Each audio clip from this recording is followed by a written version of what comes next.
All right, Shalom Israel. Welcome back to Wednesday night class. And the title of the class is called The Substance of Priority. So if you got a pen and paper, you want to write this down.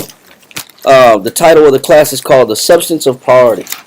Priority is about what the things that should take precedence or that should have rank. All right, so shout out and shalom to everybody online, everybody that is in person in class. It's good to see everybody back. Shout out to Cabo Cab down in Guatemala, brothers and sisters out there in Houston, Stream of Wisdom in Houston, and also Norfolk, Virginia, and Rochester, New York. 3 months away, Passover's right around the corner. Man, time flies, but that's a good thing. Purim's coming up next, though, and we'll make an announcement on that as well. Probably have a class on that as well. And then peace and blessings and prayers to all the families out there in California that's been suffering with these flames and fires. And I hope that those flames and fires, wildfires, are now stopped and contained. But there's a lot of loss. A lot of families struggling, trying to pick up the pieces. And like I said before, if there's something that we can do, because we do come across in the nature of our business that we do come across clothing, shoes, from baby clothes to adult clothes, male, female. If there's something that's needed that we could send, we wouldn't mind at all trying to do a collection and at least get people stable and rebuilt on certain things. Like I said, we don't have the resources, unfortunately, to do it all. But for what we can do, we wouldn't mind at all helping out on the situation and the unfortunate circumstances that happen in California. And that's just a sad thing. And our heart goes out to them, to everybody that lost, what their families built for years and invested in for decades. From generation to generation, they lost generational. You can't get certain things. You just can't get back. And that's besides the lives that was lost. But there's certain things that cannot be replaced. Just sentimental value. And certain people's tax rate was locked into old time. That old time tax rate because they were senior citizens.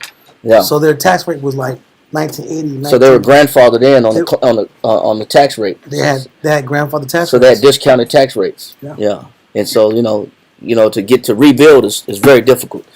But with all that being said, let's go ahead and get started. The title of the class is called The Substance of Priority, about things that should be priority. Get the definition of priority real quick. The 1828 should just talk about what should be present, what should take precedence, the things that should be important, classified as important. Priority. The noun, the state of being antecedent in time or of preceding something else. Okay, so the thing that should take precedence. So it's probably going to say that in the next definition. Precedence in place or rank. So there's things in life that should be most important. And that's what we want to talk about tonight. What things should be priority in rank? What should be precedent? What should take precedence in our life? All right, so let's get 2 Corinthians chapter 6, verse 1 and 2 to start it off. 2 Corinthians chapter 6 and verse 1 reads. Man, you read some things too. Cool. All right. I'll get in just a second. We're in 2 Corinthians. We're in chapter 6. We're going to start off at verse 1 and 2. Let's read that. Come. We then, as workers together with him. So we're all supposed to be workers together with Christ. Read on. Beseech you also that ye receive not the grace of the Most High in vain. So do we all agree that we're operating here and now in a grace period? Yeah. We're only alive now because of the grace and sacrifices of Christ.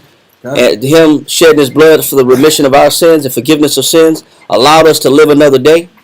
So we're in agreement with that, right? Yeah. So he's saying that, he says, but we don't want to take this grace in vain. We don't want to make the blood of Christ being spilt for us to live in vain, right? Read on. Come. For he said, I have heard thee in a time accepted. In the day of salvation have I succored thee. So he's saying that the Most High knows what it takes to grant us salvation.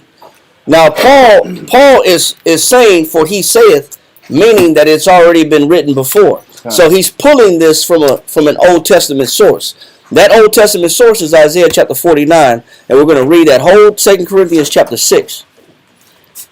And I want you to get Isaiah chapter 49, and I want you to read verse 7. And we have a black book for because the black book is very helpful.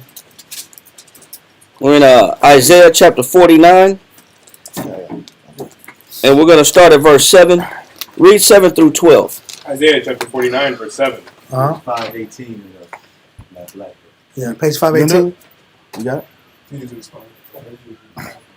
He got his phone. Okay, cool. All right, 2 Corinthians chapter 6. We started off there, but we're going to come back to it. Go to Isaiah. What Paul is quoting is from the Old Testament. Read that, Isaiah chapter 49, verse 7. Isaiah chapter 49, verse 7. Thus saith the Lord, the Redeemer of Israel, and his Holy One, to him whom man despiseth, to him whom the nation abhorreth, to a servant of rulers. Kings see and arise. Shall see. Kings shall see and arise. Princes also shall worship, because of the Lord. That is faithful. It says, because the Most High is faithful. Read on. It says, and the Holy One of Israel, and he shall choose thee. Go ahead.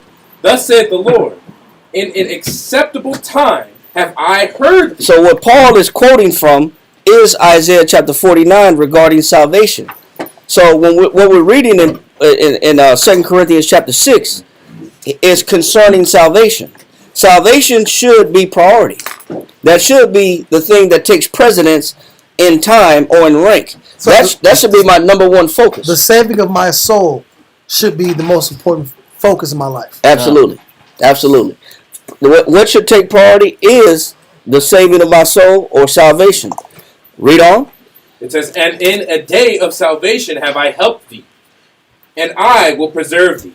He said, and he shall what? And I will preserve. So the Most High said he'll help us and he'll preserve us. So he did help us by sending his son, spilling his blood for salvation. Right? So this is what Paul is quoting from in 2 Corinthians is Isaiah 49. Read on. It says, and give thee for a covenant of the people, to establish the earth, to cause to inherit the desolate heritage. He said, I'm going to make a covenant with you that I'm going to give you the desolate places, and you're going to rebuild these desolate places, and you're going to take over and be the new leaders of the earth in due time. Read on. That thou mayest say to the prisoners, go forth. Go ahead. To them that are in darkness, show yourselves. They shall feed in the ways, and their pastures shall they be in all high places. And this happens when you teach the people. Read on. Verse 10. They shall not hunger nor thirst, neither shall the heat nor the sun smite them. For he that hath mercy on them shall lead them. It says, for he that have mercy on them shall do what? Lead them. Read on. Even by the springs of water shall he guide them. And I will make all my mountains a way, and my highways shall be exalted. Behold, these shall come from afar, and lo, these from the north, and from the west, and these from the land of Sinim. So he's talking about restoration, but at a later time. That time that he's talking about, Paul says is right now. Yeah. Paul said this time that we should be concerned about salvation is right now. How do we know this? Go back to where we started at in 2 Corinthians chapter 6. Verse 1 from the top of it. No, verse 2. Verse 2. Mm-hmm. 2 Corinthians chapter 6 and verse 2 reads, for he said, I have heard thee in a time accepted, and in the day of salvation I have succored thee. Behold, now is the accepted time. So when is that time that we should be concerned about Now salvation? is the accepted time. So when should we be concerned about, when should salvation take priority? Now. Now, right now. Our daily thought process should be concerned about salvation on a regular basis. That's the item, the thing that should take priority in everyday living. Right now on this earth, right now, I should be thinking about my salvation. He said the time that he was referring to was in Isaiah. But he referenced that time of the Most High keeping His word, and that He's going to preserve us. So that time that we should be worried about preservation and salvation is right now. Read on. Now is the accepted time. Behold, now is the day of salvation. When should salvation take priority? Now. Now is the day of salvation. See, so he said, now is the day of salvation. Now, in order for us to get to that point, there's something that has to happen. Let's go to Revelation chapter 2 and verse 26.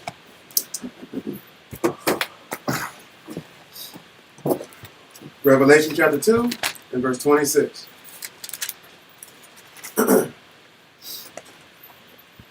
Read that.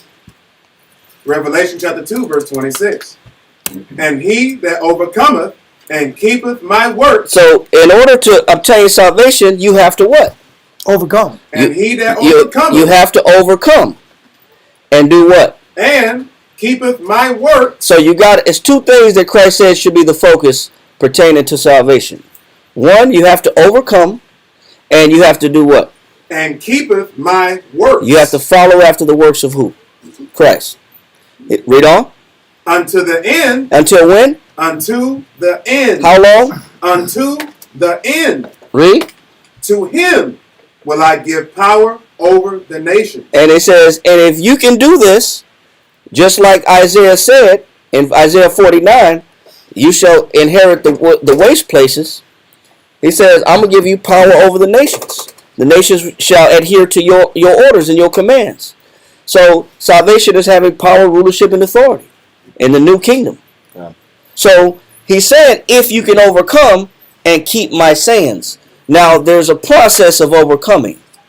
That process of overcoming, let's go back to 2 Corinthians chapter 6, but let's pick up in verse 3. God.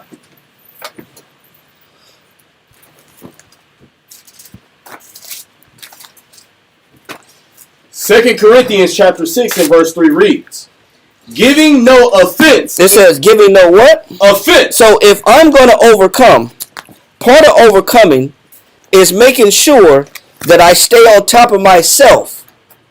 He says giving no offense. What does it mean, an offense? Somebody give me the 1828 word definition for offense. Giving no offense. Matter of fact, give me the Greek word for this offense in the New Testament, because we know the Greek was written in the New Testament was written in Greek. Give me the Greek word for this offense and the meaning of this word in the New Testament.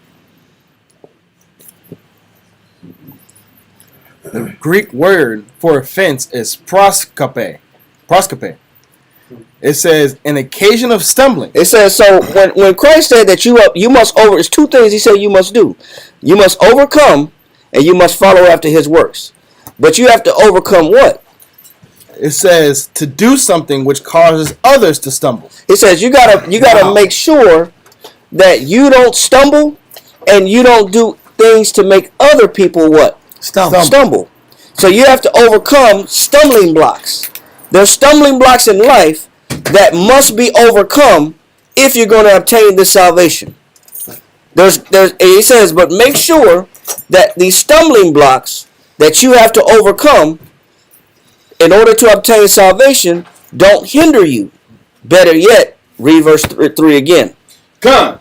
2 Corinthians chapter 6 and verse 3 reads, giving no offense in anything, that the ministry be not blamed. It says, so the things that I have to overcome is the things that I can turn around and blame on the Most High and say it's your fault that I'm in this condition. Because what happens is when men get this knowledge and they begin to suffer and their lives start to change, the thing that they're in jeopardy of is causing a stumbling block in their own salvation and in other people's salvation by blaming the Most High and Christ for their life's woes and their life's hardships and their life's conditions, which is supremely dangerous to your salvation and the salvation of the next man. Because what happens is when we start suffering minorly or majorly, the ministry is at fault. It's always God's fault when we go through a little hardship. Yeah. And if you in the mind frame of blaming the ministry for your hardships, You jeopardize your salvation and the people that you complain to. This is a part that in Revelation where This is dangerous. He said, this is what you have to overcome. You have to make sure that the things that you suffer for Christ, you don't turn around and say it's the ministry's fault. Mm-hmm. It's been actually said, I've actually heard of my own ears, where a brother said, you know what? When my time in the truth and this knowledge, I lost my vision. My eyesight went bad because the time spent with this knowledge and the truth with the body of Christ, I didn't have health insurance. Yeah. So because we didn't have health insurance, it's the ministry, it's Christ's fault that he's losing his vision. Yeah. This is reality. This is what people say. It's the things that I had to go through that I suffered for Christ and the work that I did of why I lost my vision. I've heard some crazy things too. I've heard. What about my diet? Oh yeah. What about the fried chicken? Yeah. What about the fried chicken I was eating? Because what about the barbecue? All the capillaries that go in your eyes, your eyes are full of capillaries, and so when those capillaries get full of plaque, your eye doesn't have the ability to get the necessary nutrients from the blood into your eyes. So when it has those plaque, you gotta have something called bilberry. There's an herb called bilberry, and bilberry cleans the plaque out your eye. That's what they did in World War II, so they could see at night. And when it cleans the plaque out your eye, you have clear vision. But when you're eating fried chicken every day, and you have all this plaque in your eye, then now it's God's fault. But it's God's fault. But this is real. I've heard it's God's fault that my teeth are falling out. Yeah. That's a real one too.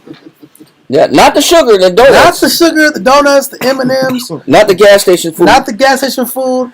Not all the days you didn't brush your teeth. Yeah. But my teeth were falling out. Yeah, I didn't floss. floss. Use flossing, not flossing. My teeth were falling out because of God. God gets he does all this work and he gets the bad end of the stick. Right. Kinda. Christ already made the sacrifices just to give us salvation. He has to be a dentist too. But now the things that I stumble at in life, it's the ministry's fault. It's God's fault. Read on. Verse 4. But in all things, approving ourselves as the ministers of the Most High. It says you have to be able to bear yourself, your roles, your responsibilities, and the sustaining of your body, mind, and spirit, and still keep pushing towards Christ. It can't be that it's the ministry's fault that I'm going through certain things. Because the ministry will be blamed when men go through something, such as what? Read on. Come, in much patience. So if I don't have patience in a situation where God is requiring me to have patience, and I lose something, whose fault is it? God's fault. What else? In affliction. So if I'm catching affliction or things in life are contrary to my liking, and I'm catching hell, so to speak, whose fault is it? This is what he says we have to make sure that we do not let happen, is that no problems that come in your life can be attributed back to God. It's your fault that I lost these things. It's your fault that my health is going bad. It's your fault that I don't have health insurance. It's God's fault that my teeth are falling out. It's God's fault that my eyesight is going bad. It's God's fault that I got tickets. Traffic tickets. That my credit's not good. We'll blame the ministry. We gotta make sure that nothing that we're doing is causing the ministry blame and get a bad outlook at Christ. Christ has nothing to do with those things. But we're going to continue. But we have a question on it. Says, a comment. It says, I had a brother back in the day that was here in the Albuquerque camp who told me that he got into the truth and was wasting his youth years in the truth, turned to Christianity. He says, hey, we're followers of Christ too. But the thing of it is, there are sacrifices that you have to overcome in life that you have to make sure that you don't turn around and say it's God's fault. Yeah. Read on. Come. In necessities. In what? In necessities. What does it mean if I don't have the bare necessities? Is it God's fault that I don't have bare necessities? No. Say if I'm a little short on my rent. Is it God's fault? No. What if I'm late on my water bill? my electricity bill? What It's if, a real thing. what if my this little food, the little food, I'm a little short on food in the house? Is it God's fault I'm a little short on food?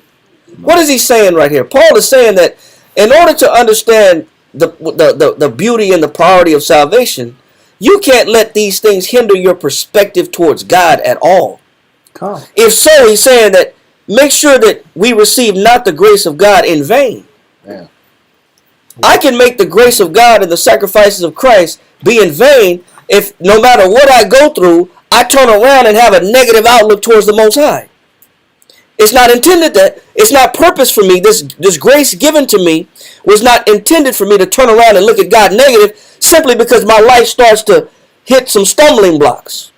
God, we're not supposed to be like that character in Forrest Gump named Lieutenant Dan. We're not Yep. supposed to be like that guy. Yeah, expound on that. But men will get here, go through the storms of life, and crawl to the top of their personal ship and scream at God, tell them about take me now. If I can't get what I want, I don't want to live. If I can't get this, I don't want to be here. Giving God ultimatums like they're a boss or something.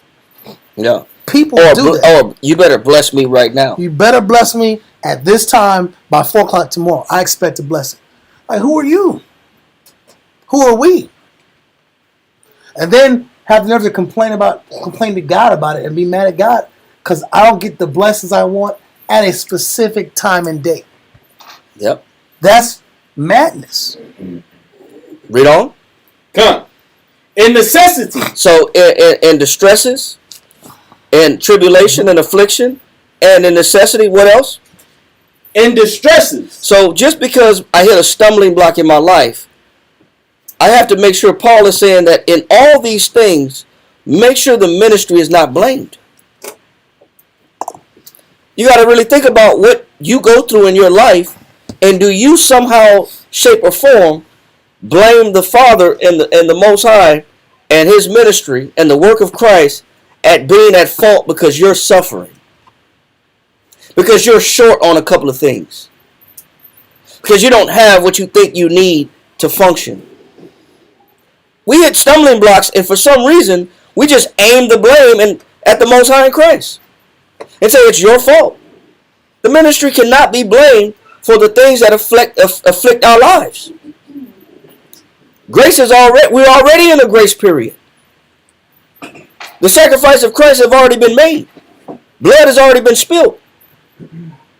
But read on. Come, verse 5. In stripes. So if I in stripes is a whooping. Now we're not slaves getting stripes like that before, but stripes are just hardships. You know, when I don't have the money I need, I hit hard times, I hit a low. Yeah. I hit rock bottom. My money's bad. You know, my finances ain't the best. It's my time for my vehicle to go down. Yeah, my vehicle went down. Yeah. He said in stripes, what else? Imprisonment. So, you know, I got tickets, I got warrants. It's God's fault. See, if I wouldn't be doing the work of the ministry, serving God, if I would have had a better job, I could pay my tickets. Yeah. See, I could pay my tickets, and I wouldn't have warrants if I wasn't doing this work and I was doing something else. Yeah. So what am I doing then? I'm blaming what? The ministry. I'm blaming the ministry. I'm turning everything backwards and blaming the Most High because I'm catching some lawyer fees. I got to go to court. I got some court fees. I got some speeding tickets, traffic tickets. How is that? How is that the Most High's fault? Got a boot in my car. Got a boot. I got my car towed because I chose to park in a handicapped parking. It's God's fault. It's God's fault. It's ridiculous. What Paul is saying is he's checking all these boxes because all these boxes is what men would say is and turn around and say it's the ministry's fault that I'm going through this. Yeah. That's why Paul is making it clear that he's going through all these different things, obviously because Paul may have heard it before or he understands the mind of men, is that no matter what men go through, they're going to find a way to spin it and say it's the ministry's fault. Yes, sir. Is that why people quit? Of course. Because they get told that God should prosper everything in your life. And so what happens when you go through hard times? It ain't God then. Then It's Satan. it must not be God. But they're not understanding that it's your responsibility to overcome the stumbling blocks of life. That's what Christ said. You have to overcome, and you still got to do his works for salvation. That means I got to overcome the things that I may suffer in my life. Read on. Come. It's like being with a lover, and that person that you love is blaming you for everything that happened in their day. Yeah. Everybody might know what that feels like. Person cut me off in traffic, your fault. My boss yelled at me. It wouldn't happen if I ain't gonna go to work mad because of you. Everything goes back to it's a circular conversation, and it goes back to you're the source of why this, and this happened. Yep. Cop pulled me over. Well, I was thinking about you, and I missed that red sign. I was angry at you. I was on the phone with you. I was on the phone with you. I ran the red light, and I got pulled over. That's real. These are real conversations. My best friend don't want to talk to me anymore because I'm with you. I lost my best friend because of you. Was that your best friend? This guy feels the same way in our marriage to him. Yep. He says in imprisonments, what else? In tumults. Tumults, commotion, or debates, arguments. Yep. Like that I just brought out. Read on.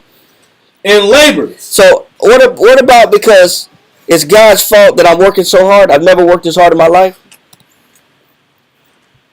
So because I'm working hard, it's the Most High's fault. The ministry is to blame. He said in labors, what else? In watching. Watching is worrying. Yep. That's what watchings are. Watching is worrying when you're worried about something all the time. And you have the spirit of worry and fear on you, and you think about losing, or you think about not obtaining, or you think about not possessing, or not being where you want to be. You're always concerned about coming up short, or being displaced, or being kicked out, or being foreclosed on, or being evicted. I'm always worried about something. He says, but people will worry, and they'll say, somehow they'll spin their worries and say it's the ministry's fault. Yep. Because I'm always worried. I didn't have to worry about these things when I was just focused on my own life. Yeah. When I was just focused on myself. When I wasn't thinking about the work of the Most High in Christ, I wasn't worried about all these things. Now that I'm working with this knowledge, and I'm working under the instrument of Christ, doing His works. Now I'm worried all of a sudden. I was never this kind of person that was always worried. It's carefree. I was carefree. He said, what else? Yeah. In fasting. He said, because now I'm fasting. Fasting is just to be without. I just don't have. I'm lacking. So now I have an impure thought. He said, basically what he's saying is no matter what you go through in this life, you can't let anything be a stumbling block to your salvation. You can't let anything be a stumbling block to your salvation. You got to remain positive. Read on. He's going to explain that. Read.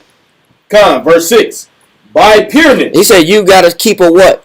By pureness. You have to keep a pure state of mind at all times in order to obtain salvation, because life is going to throw darts and throw things, stumbling blocks at you. You have to overcome those things. So it's not a guy with a red pitchfork with a tail and two horns come at you every day and attacking you and trying to get you off your game.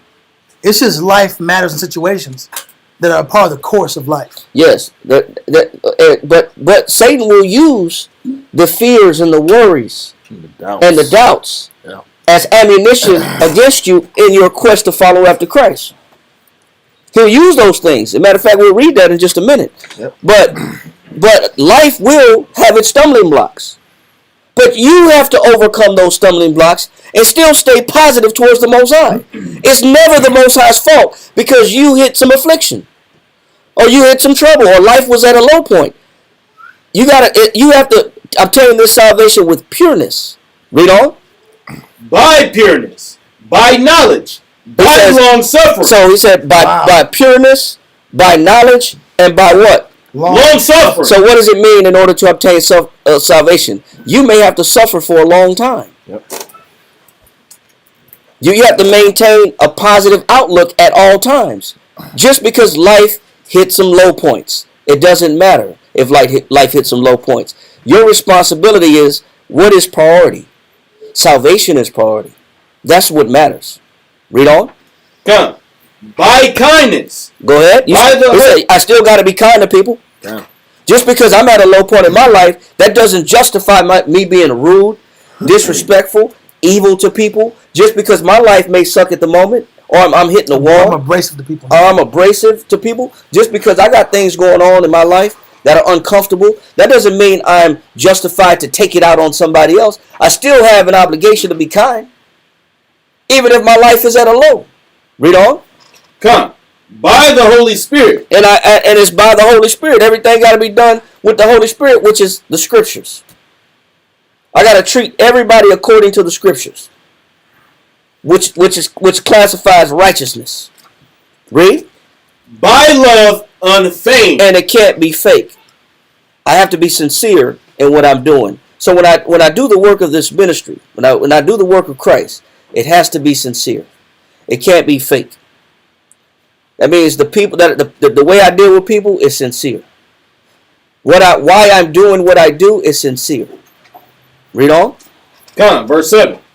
By the word of truth. Go ahead. By the power of the Most High. Go ahead. By the armor of righteousness on the right hand and on the left. Read on. By honor and dishonor. He says, so it doesn't matter if I'm exalted and if I get a high position in the ministry. I might not reach apostle level like Paul.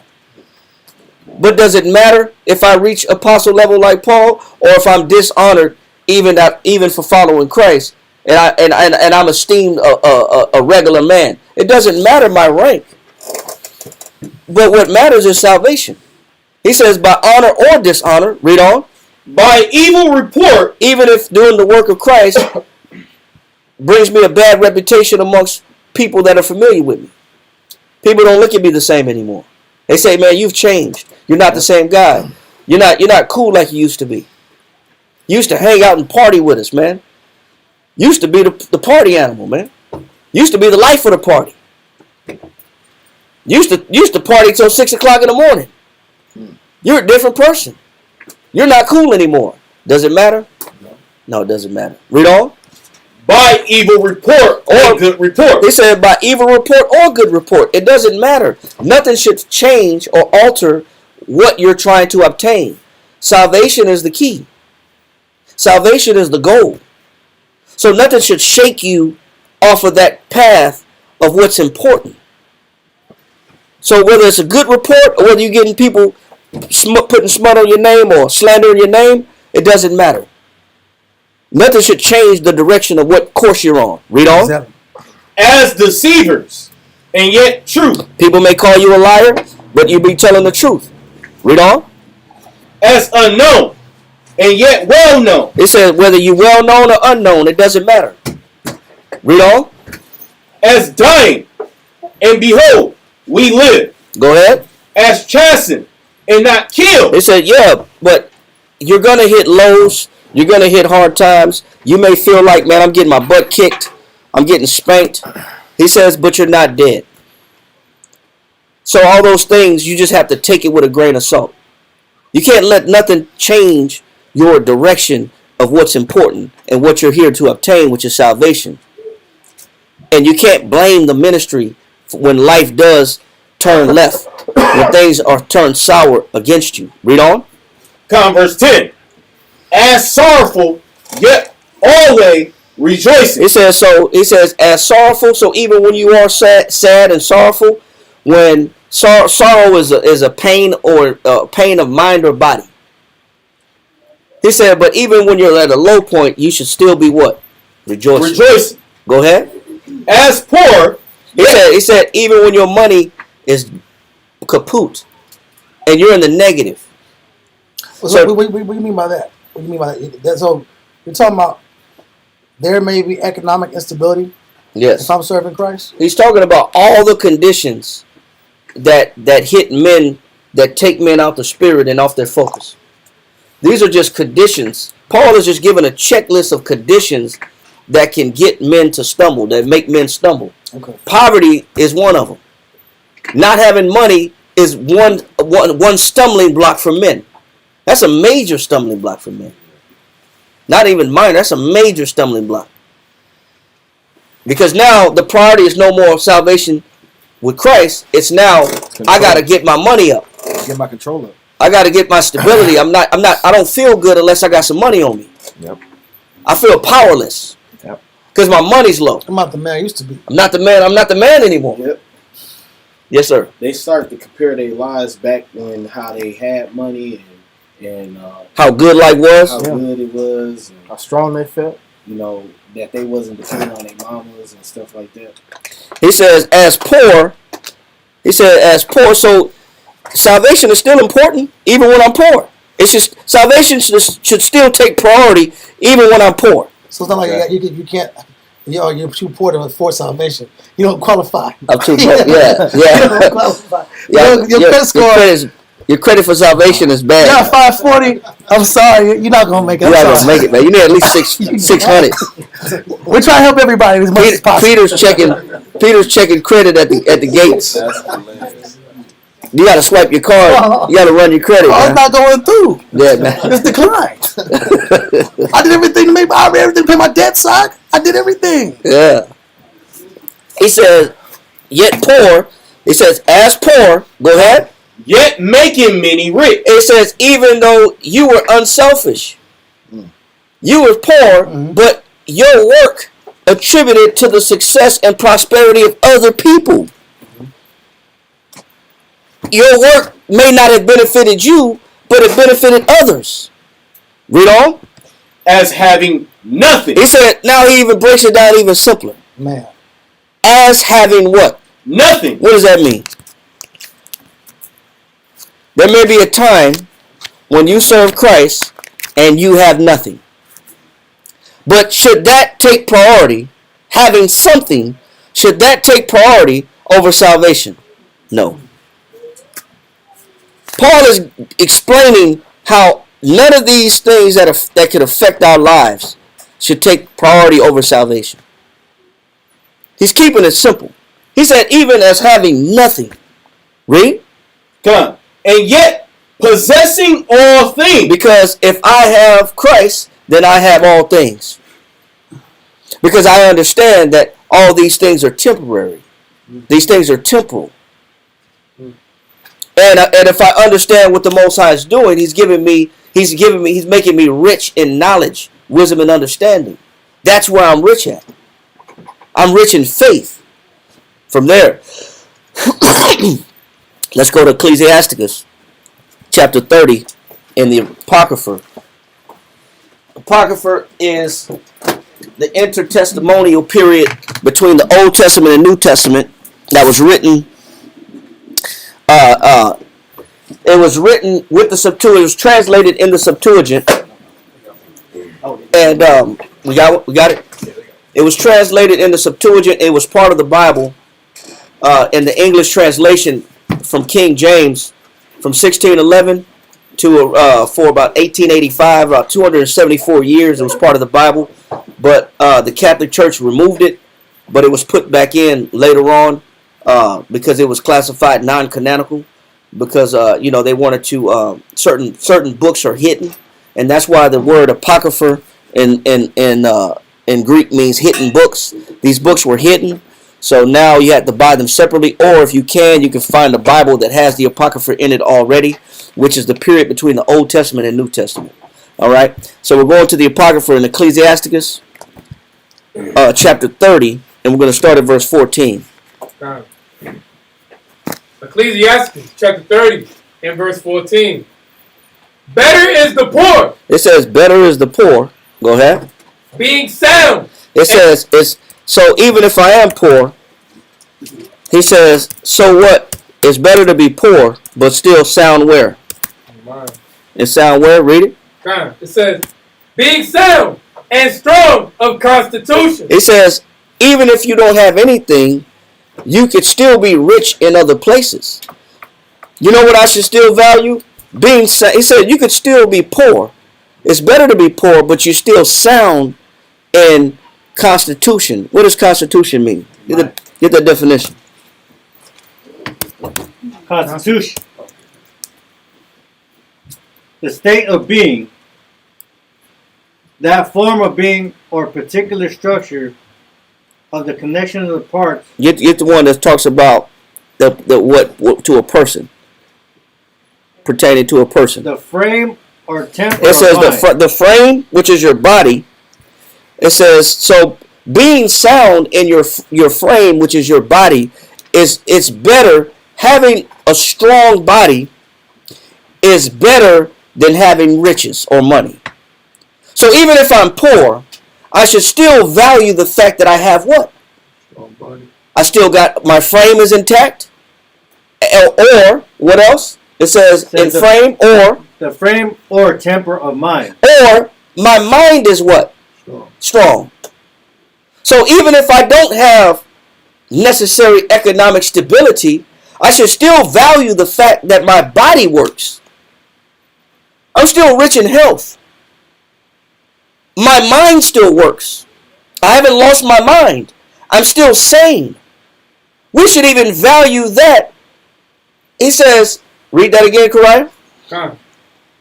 Better is the poor, being sound and strong of constitution. So if I was to weigh something, is it better to have riches, but my body don't function in order to enjoy those things? Or to have riches and I spend all my money on medical bills? Or is it better not to have the wealth, but have a strong body and a strong mind? He said which one is better. Sometimes we don't look at that. We take what the Most High gives us for granted, and we complain about what we don't have, not valuing what we do have. We don't value the fact that my body still works. We don't value the fact that, man, my fingers still work. My toes still work. My arms still work. I still got my vision. I still got my sight, my smell, my taste. Those things we take for granted. And we complain about the fact that I don't have the money. But don't value the fact that what you do have. But you have your health. You have a sound mind. Your mind still works. There's a lot of people whose mind is broken. That's facts. You see them every day. And they try to survive and get their life together, but they can't maintain their focus. They can't maintain their conversation. They can't handle pressure. They can't handle instructions. They can't comprehend instructions. They're on mood stabilizers. And they're putting in the effort. They're on tranquilizers. Yeah. They're on lithium. Yep. They're on ADHD medicine. Yep. They're on things to suppress anxiety suppressors. And schizophrenia is real, bro. Schizophrenia, dementia. Yeah. That's bipolar. Dementia. I'm trying to go to work and my brain won't let me work. No, I can't think straight. My thoughts don't work in an organized pattern. Now, that one lady you dealt with on the phone a long time ago, everything you said she had to write down because she knew she was going to lose it within probably 10 minutes to an hour. Yeah, she had memory problems. She was an older lady, but everything had to be written down because she had short-term memory loss. As soon as you tell her something, it'll go out of her mind immediately. You have to conversate with her in almost instead of text to speech or speech to text. It was talk to write. It was like everything you say, she has to write it down. But our minds still work. But we still look at what we don't have as more important than what we do have. Read on. Better is the poor, being sound and strong of constitution, than a rich man that is afflicted in his body. Or you could be a rich man and have resources, but your body don't work. You could be wheelchair bound. What good is those riches? Anybody would tell you that has riches but has a bad state of health will tell you, man, I'd give all this up for what? My health back. To get my health back. My health is more important than wealth. People that have wealth and riches, what good is it to have riches and wealth, but you're on an oxygen tank? Somebody else at that point. You got a tube on your nose, and you got to make sure your tank stay filled up. Or I got to get my blood cleaned. Or That's hell on earth. That's hell on earth. Because you got to go there every so many days or you're in extreme pain. Then, if the weather's bad, if there's a freeze over, you got to just wait another week. You can't wait another week. And you got some root nurses. It's a whole process you got to go through. Yeah. Most people that have bad constitution of health will tell you, man, I give all this up to get my health back. Yeah. What is the point of this? The point of this is that people's priorities are not in the right place. That's the whole point. Our priorities are not in the right place. Because we don't understand what's more important. We don't understand what things should take precedence in rank. Salvation is number one. All these riches and wealth and economic stability, that ain't even more important than your health. That's not even more important than having a sound mind and a sound body. Yes, sir. I was making a quick comment on that. A lot of people make the mistake of thinking that money can buy you whatever, buy you everything. Peace of mind. Yeah, everything's at your fingertips. But I know a person that spent their last, 6 figures a year, close to $1 million, spent their last fighting cancer. What good was it? And still, went broke and ended up losing the battle anyway. You can't take it with you. Exactly.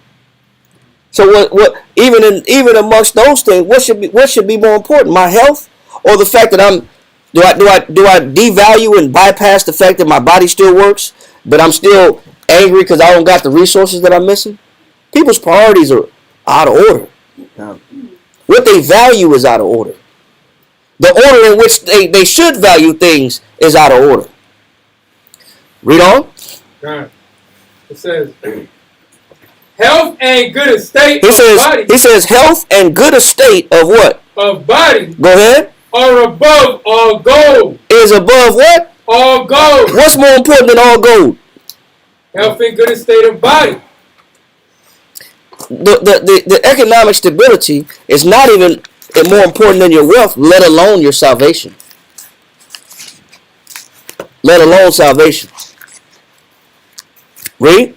Right. It says, health and good estate of body are above all gold, and a strong body above infinite wealth. What does the Bible say? A strong body is above what? Infinite wealth. So if I may be a little poor in resources, but at least if I have a working strong body, I should be what? I should be thankful. But the problem is, not having these resources become a stumbling block. Because I'm not looking at what I do have. I'm not appreciative of the things I do possess. That I have a working body and a working mind. Then why the hell am I worried about the resources? When the resources don't equivalate a strong body or a strong mind. Why is that so important on this list of priorities in my life? What's wrong with me at this point? I don't have my priorities straight. That's what's wrong with me. And this is a stumbling block to men. This is a stumbling block to people. This is what gets people thrown out of the conversation of salvation. This is what they forfeit their salvation for. For something that's not even that important. Read. God. It says. We're in verse what? Verse 16. Read. There is no riches above a sound body. He said there's no amount of riches that's above what? A sound body. You got to be out of your mind if you're going to put any diamond, gold, jewelry, money over your healthy estate. There is no amount of money worth your health, worth the soundness of your mind, having a working mind and a working body. People be tripping. That's what the problem is. We be tripping over the wrong things. Read on. God. And no joy above the joy of the heart. But not, how can not having the money, which is really not that important, take me out of having joy? How can it rob me of having joy in the work that I do for Christ? Why should the riches rob me from my joy if it's not even that important? Or just the object that you really, really want. Because some people say, I'm not asking for much. I just want this. I'm not asking for $1 million. I'm just asking for this situation. That situation might take it might destroy your relationship with the Father if it caused you to speak against him. What you got? And just to add on to that, just off of the focus shift, when you give your focus something new, it takes your focus away from the Most High. For instance, I was telling someone the other day that the sickness, I got sick not too long ago. I was out for about 4 or 5 days. Couldn't talk. I was shivering. Feel like the world's falling apart. And when you're brought to your lowest state, and it's just you, the bed, and 4 walls, you have no choice but to pray the Most High. You got no choice but to be the Most High and just recount all the good He's done for you and all the good that you want to do for Him in return. Because if He does not change my estate, this is the worst suffering ever. I can't bear this much longer. But what I thought about was, what was I doing before I was in my lowest state? What was the mentality? What was the mentality and relationship I had with the Most High before I was curving the ball, crying to the Most High for help? Was I doing anything wicked? No.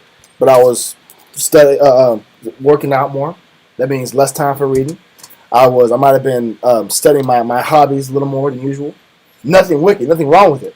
But everything I was giving my mind to that wasn't the Most High, wasn't related directly, was taking me further and further away. And then I had the excuse of, well, it's 11 o'clock. I go to bed, I got to work in the morning. You know what? It's 4 in the morning. I don't really have time right now to read the Bible. Okay, I got to get ready for work. Or, I had a long night. I'm sore. It's day 2 from leg day. I can't even squat right now. I'm not even really in the mindset to do anything other than go to work or go to sleep. So all those thoughts are replaying in my head as I'm sitting there curling about it. Man, I was not giving the Most High any attention. Is this a sting for that? Maybe. But most importantly it was a reality shift. It was a mind shift. It was a reset. It was a reset to refocus. Now I can read. Now I can sit here and study. Now I can work my class. Now I can sit here and rededicate. But a lot of us have to get brought down to that low state, that low point. And if you're humble enough, you can see clearly where could I improve at in my relationship with Him, and how can I get back right to get His approval the next time around. So that's what I want to add on. Yeah, absolutely, absolutely. Sometimes you do got to get rocked in your physical in order to appreciate and call out for help to the Most High.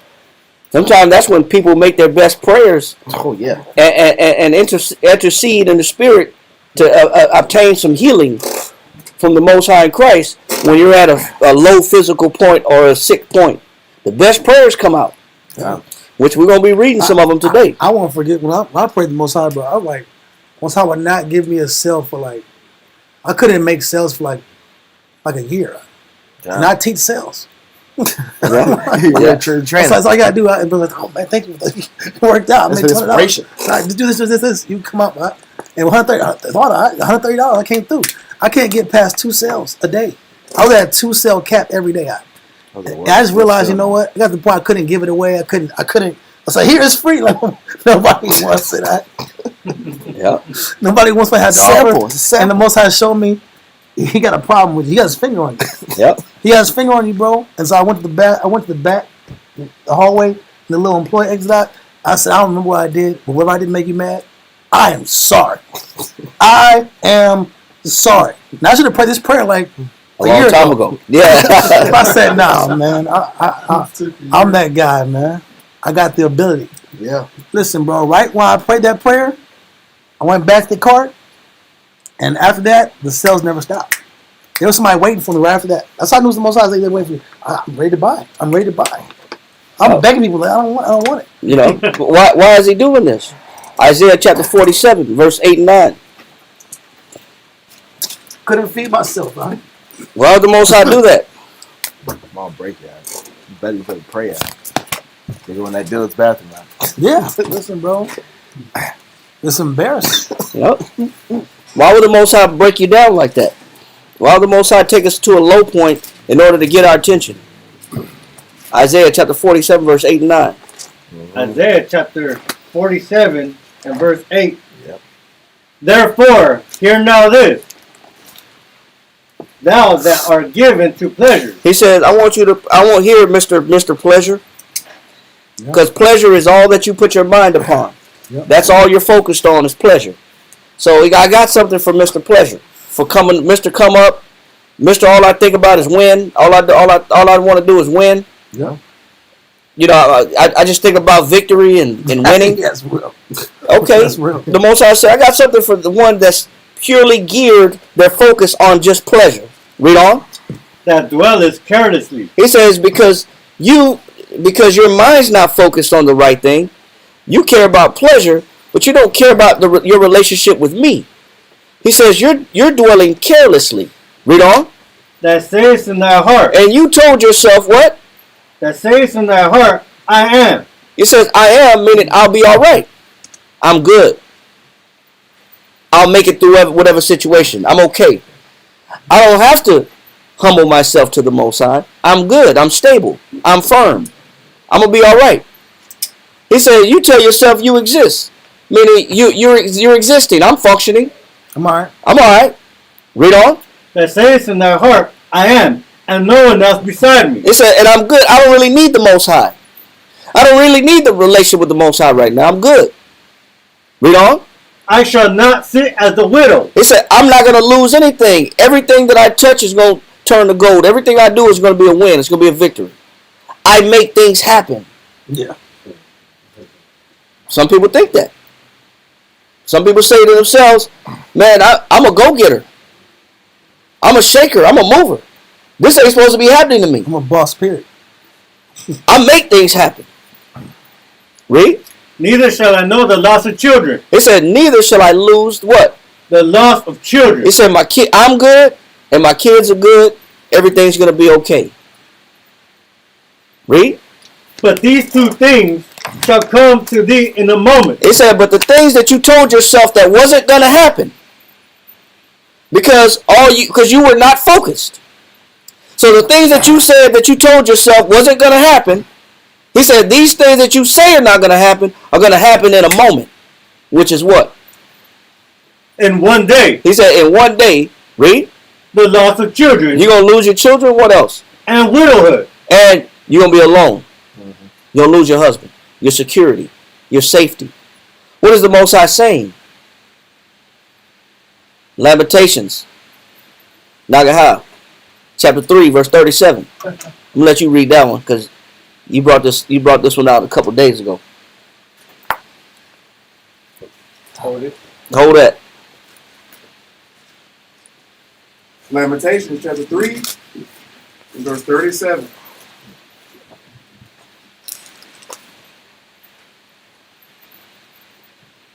Read that. Lamentations 3 and 37. Who is he? Stop. It says, who is he? I'm talking about what type of person. Who is he? Go ahead. Who is he that saith, That said what? and it cometh to pass? Who is he that said that I'm going to do this and this going to come to pass and things are going to happen just the way I planned it? This is good.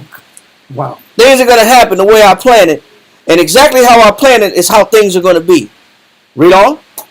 Who is he that saith, and it cometh to pass, Read. when the Lord commandeth it not? The Lord didn't say that though. The Lord didn't say that you were just going to be up and everything's going to be okay. Who do you think you are to tell yourself something that the Lord didn't agree with? You know what happens? We set ourselves up for failure. Because we tell ourselves things that are going to happen, that's supposed to happen, that the Most High didn't co-sign. He didn't co-sign those things. So instead, when we read in Isaiah, he's saying that the thing that you said wasn't going to happen is exactly what's going to happen. And he's going to make sure of it. Read on in Isaiah. Come. Isaiah 47 and 9. But these two things shall come to thee in a moment, in one day, the loss of children and widowhood. They shall come upon thee in their perfection. It said they're going to come upon thee in what? In their perfection. Go ahead. For the multitude of thy sorceries. Which is your inventions that you create and telling yourself you're good and you don't need the Most High. I'm good where I'm at. Everything's going to be okay and everything's going to go according as planned. Well, the Most High will disrupt your plans. will purposely disrupt your plans when your priority is not straight. Read on. And for the great abundance of that enchantment. Now stop right there. Hold that. Come back. We will come back to that later on. Sure. Let's go back to Isaiah. Let's go to Isaiah 33 and 6. God. Read 5 and 6. You said 5? Mm-hmm. Come on. Isaiah chapter 33 and verse 5 reads, The Lord is exalted, for he dwelleth on high. Go ahead. He has filled Zion with judgment and righteousness. Go ahead. And wisdom and knowledge shall be the stability of thy time. If we're going to be stable, it's not because of the plans that we have, the multi-million-dollar schemes that we may possess, or the things that we feel like we have under our belt as far as the abilities I possess. Because a lot of us think because I possess certain knowledge and I possess certain skills, I have skills and I have knowledge, I'm going to be okay. Because I possess certain things. I've acquired certain skills in life to satisfy myself and be okay. Well, just because you possess these skills, if it's not the Most High's knowledge, that doesn't guarantee your stability. You can have all the knowledge you want from the world. Yes, there's worldly knowledge also. There's street knowledge also. There's secular knowledge also. But the thing that provides stability is the Most High's knowledge, not your own. Read on. Come. And wisdom and knowledge shall be the stability of thy time. And that's what's going to keep me stable is his knowledge and his wisdom. Read on. And strength of salvation. And it gives me the strength in order to obtain what? Salvation. Salvation. Because salvation is still priority. Now, if salvation is still priority, then what's important? Read. The fear of the Lord is his treasure. What's important? The fear of the Lord is his treasure. So, what's my treasure? What do I value? The fear of the Lord. I value the fear of the Lord. That everything that I do, the Most High is okay with it. I do everything according to the way the Most High will want things to be done. Because the fear of the Lord, I value the Most High's perspective over my own. I value the Most High's wisdom over my own. I value the Most High's understanding over my own. Now go back to Isaiah 47 and 10. Isaiah chapter 47 verse 10. For thou hast trusted in thy wickedness. And he said, because what we do and why the Most High will turn our whole world upside down is because we trusted in what? In thy wickedness. It says, because thou hast trusted in thy wickedness. Come. You didn't trust me. You didn't care about my knowledge. You didn't care about my wisdom. You didn't care about my understanding. That wasn't important. So the things that you said are not going to happen is exactly what's going to happen. The things that you said are not going to go wrong is exactly what's going to go wrong in life. Because you trusted in you and how you do things. You didn't value what the Most High said we should value, which is salvation and which is appreciation that we got a working body and a working mind. But we put our emphasis and our focus in the wrong things. And so the Most High said, okay, no problem. I'm going to turn your whole world upside down. Because you trust in your wickedness. Read on. Thou hast said, none seeth me. He said, you think nobody sees what you're doing. As if the Most High is not watching each and every one of our decisions. The Most High said he see it through darkness. There's nothing that can be hid from the Most High. He said his eyes are 10,000 times brighter than the sun. So the Most High created darkness. You can't hide anything from the Most High. He knows intentions. He knows what you're doing. He knows where your mind is at. He knows where it's lacking. But for some reason, we tell ourselves what we believe that's going to keep us strong and sustained. Read on. Thy wisdom and thy knowledge, it hath perverted thee. It says your own wisdom and your own knowledge has done what to your spirit? It hath perverted thee. So, because we didn't value what the Most High considers important, which is salvation, because we didn't value having a healthy mind or a healthy body, we chased stability. We chased resources. We chased our own dreams and fantasies. He says, your own mind has done what to you? Perverted thee. Your own mind has perverted you. And this is when we blame the Most High for when things that we pursue fail. Somehow we spin it, it's the Lord's fault that things are not working. How? When your own thoughts perverted your doings and your ways. You came up with these ideas and visions. How is it the Most High's fault? He said, your own wickedness perverted you. Read on. And thou hast said in thine heart, I am. And he said, because you lied to yourself and said, I am, and you don't need me. Read. And none else beside me. I don't need the Most High. Okay. This is the result of when we have our priorities in the wrong place and not caring about the relationship with the Father enough. Things go wrong. Things fail. Read on. Verse 11. Therefore shall evil come upon thee. It said, because our priorities are not straight, evil is going to come upon us. Read on. Thou shalt not know from whence it rises. And you're going to be blindsided by what hit you because our priorities weren't in the right place.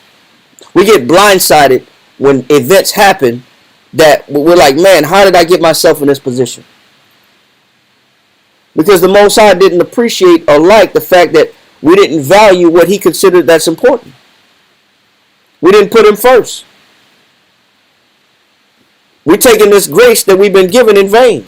Read on. And mischief shall fall upon thee. Go ahead. And thou shalt not be able to put it off. It said, and you shall not be able to what? Put it off. Now I'm stuck in a hole. Now I'm in a hole. I'm in a bind. Now I'm in a situation. I'm in a condition. I'm in a circumstance.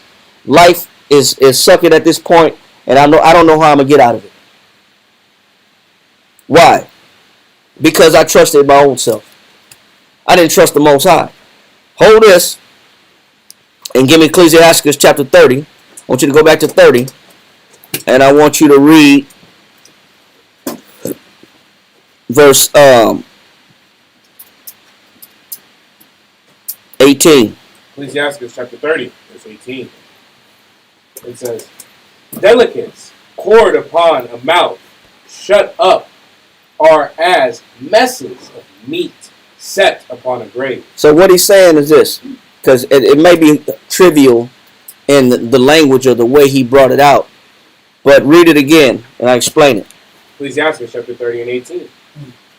Delicates poured upon a mouth shut up are as messes of meat set upon a grave. So when somebody builds an idol and they build a statue or they build a candlelight vigil and they have an image erected and they bring food to this idol, this statue, is that statue going to eat that food?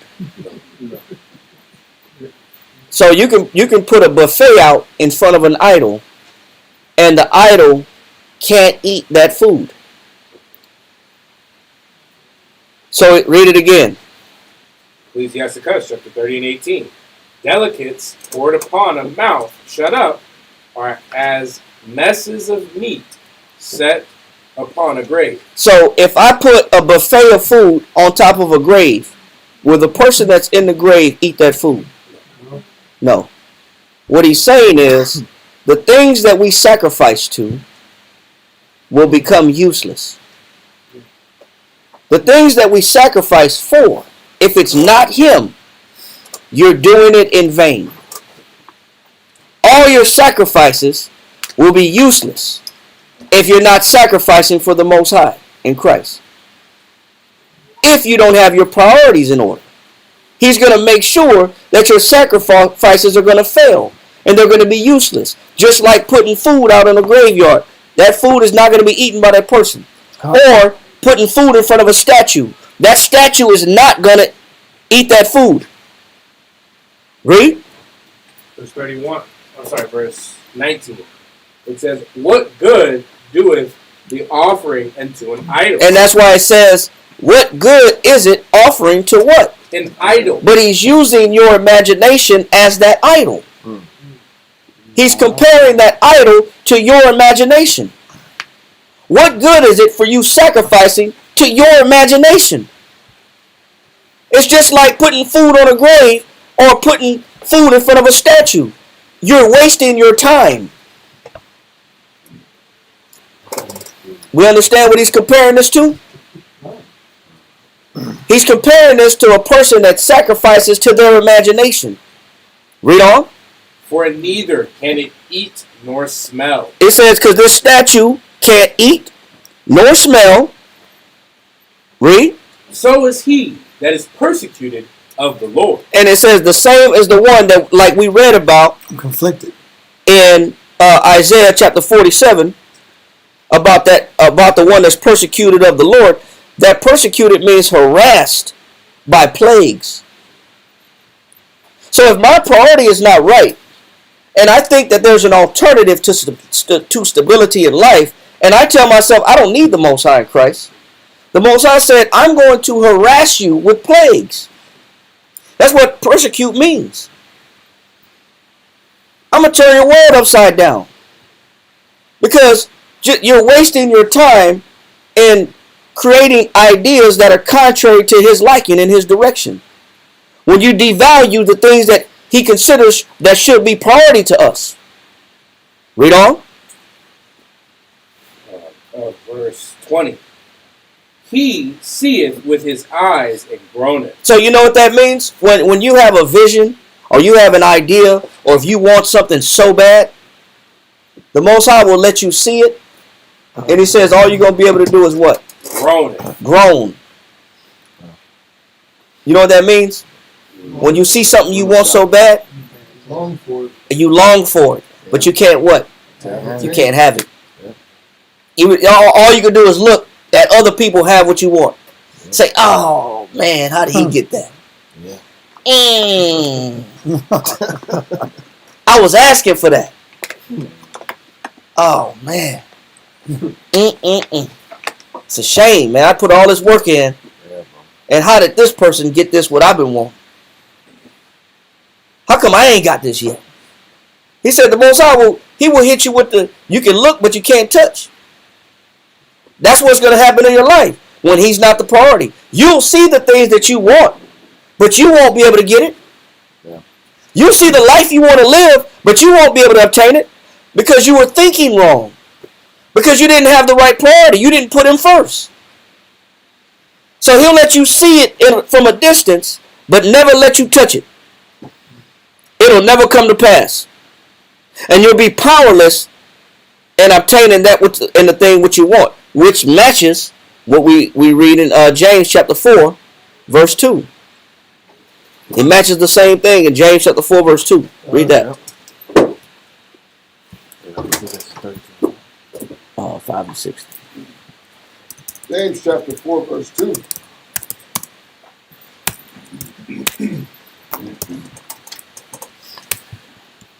Ready?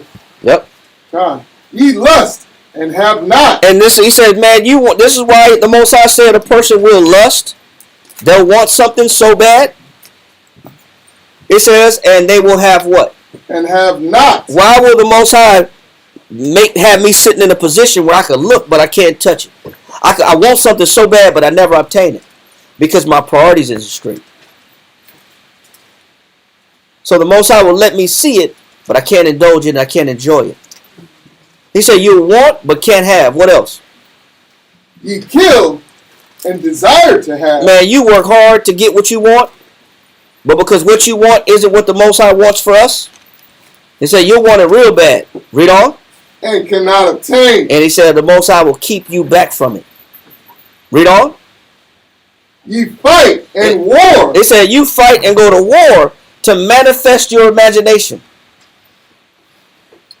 Because you want something so bad. And you go to war for it. Read on. Yet ye have not. It says yet you come up empty-handed. Yes, sir. You're chasing the idea of wanting to make your imagination or ideal real. Yes. You want your fantasy to be a reality. Real bad. But the Most High will make sure that that fantasy will remain only that, a fantasy. It'll never manifest because the priority wasn't straight. My priority wasn't in the right place. Read. Because ye ask not. Go ahead. Ye ask and receive not. Because ye ask amiss. And get the definition of amiss. He said, because you ask amiss. Amiss, 1828, Webster's Dictionary. It means Wrong. Because you ask for the wrong reasons. Because we want to substitute things, and those things take precedence over who? The Most High. The Most High. And that's why that's why it's wrong. Because nothing should take precedence over salvation. Nothing should take precedence over even having a sound body and a sound mind. But we'll value wealth. We'll value substance. We'll value material over what the Most High and what Christ has already sacrificed for, which is the saving of our souls. This is how we make that grace in vain. I was going to say, if you really think about it, it doesn't make sense to ask the Most High for something that's only going to push you further away from Him. Exactly. You're asking Him for it in the first place. But we tell ourselves it'll help us in our pursuit for the Lord. That's the deception that we tell ourselves. We lie to ourselves and say, well, if I had more money, I could do more for God. We've seen that multiple times. I could do more for God if I had more money. If I had more time, I could do more for God. If I had more resources, I could do more for God. No, you wouldn't. But these are the things that we try to trick the Most High into giving it to us. Yeah. Pump fake, we pump fake. Pump faking the Most High. Yeah. Get him to jump and get him to distribute the blessing, and then we turn the blessing to our favor. I promise, Lord. I promise I'm going to do right with it. No. The Most High is like, nah, you're not asking for the right reasons. He knows that the thing we ask for will take priority over him. And that's why he won't give it to us. We'll serve that. We'll serve that idol more than him. Read. Oh, man, if I hit the lottery, Lord, if the Lord lets me hit the lottery, man, the church is going to be blessed. Yeah, right. Yeah, you will disband from the church. You will disband from the ministry. The ministry will no longer be important. The working of Christ salvation will no longer be important. All the things you desire will be important. Read on. God, ye ask and receive not, because ye ask amiss. And that definition, Kariah? Amiss, 1828. Wrong. Faulty. Out of order. They said, man, what you ask for is out of order. You want things for the wrong reason. It's faulty. There's something wrong with your request. So the Most High has already analyzed our request and understood why, and he already knows what will cause us to fail. There's something wrong with what we want because we don't even value the fact that we got health. We don't even value the fact that we have a working mind and a working body.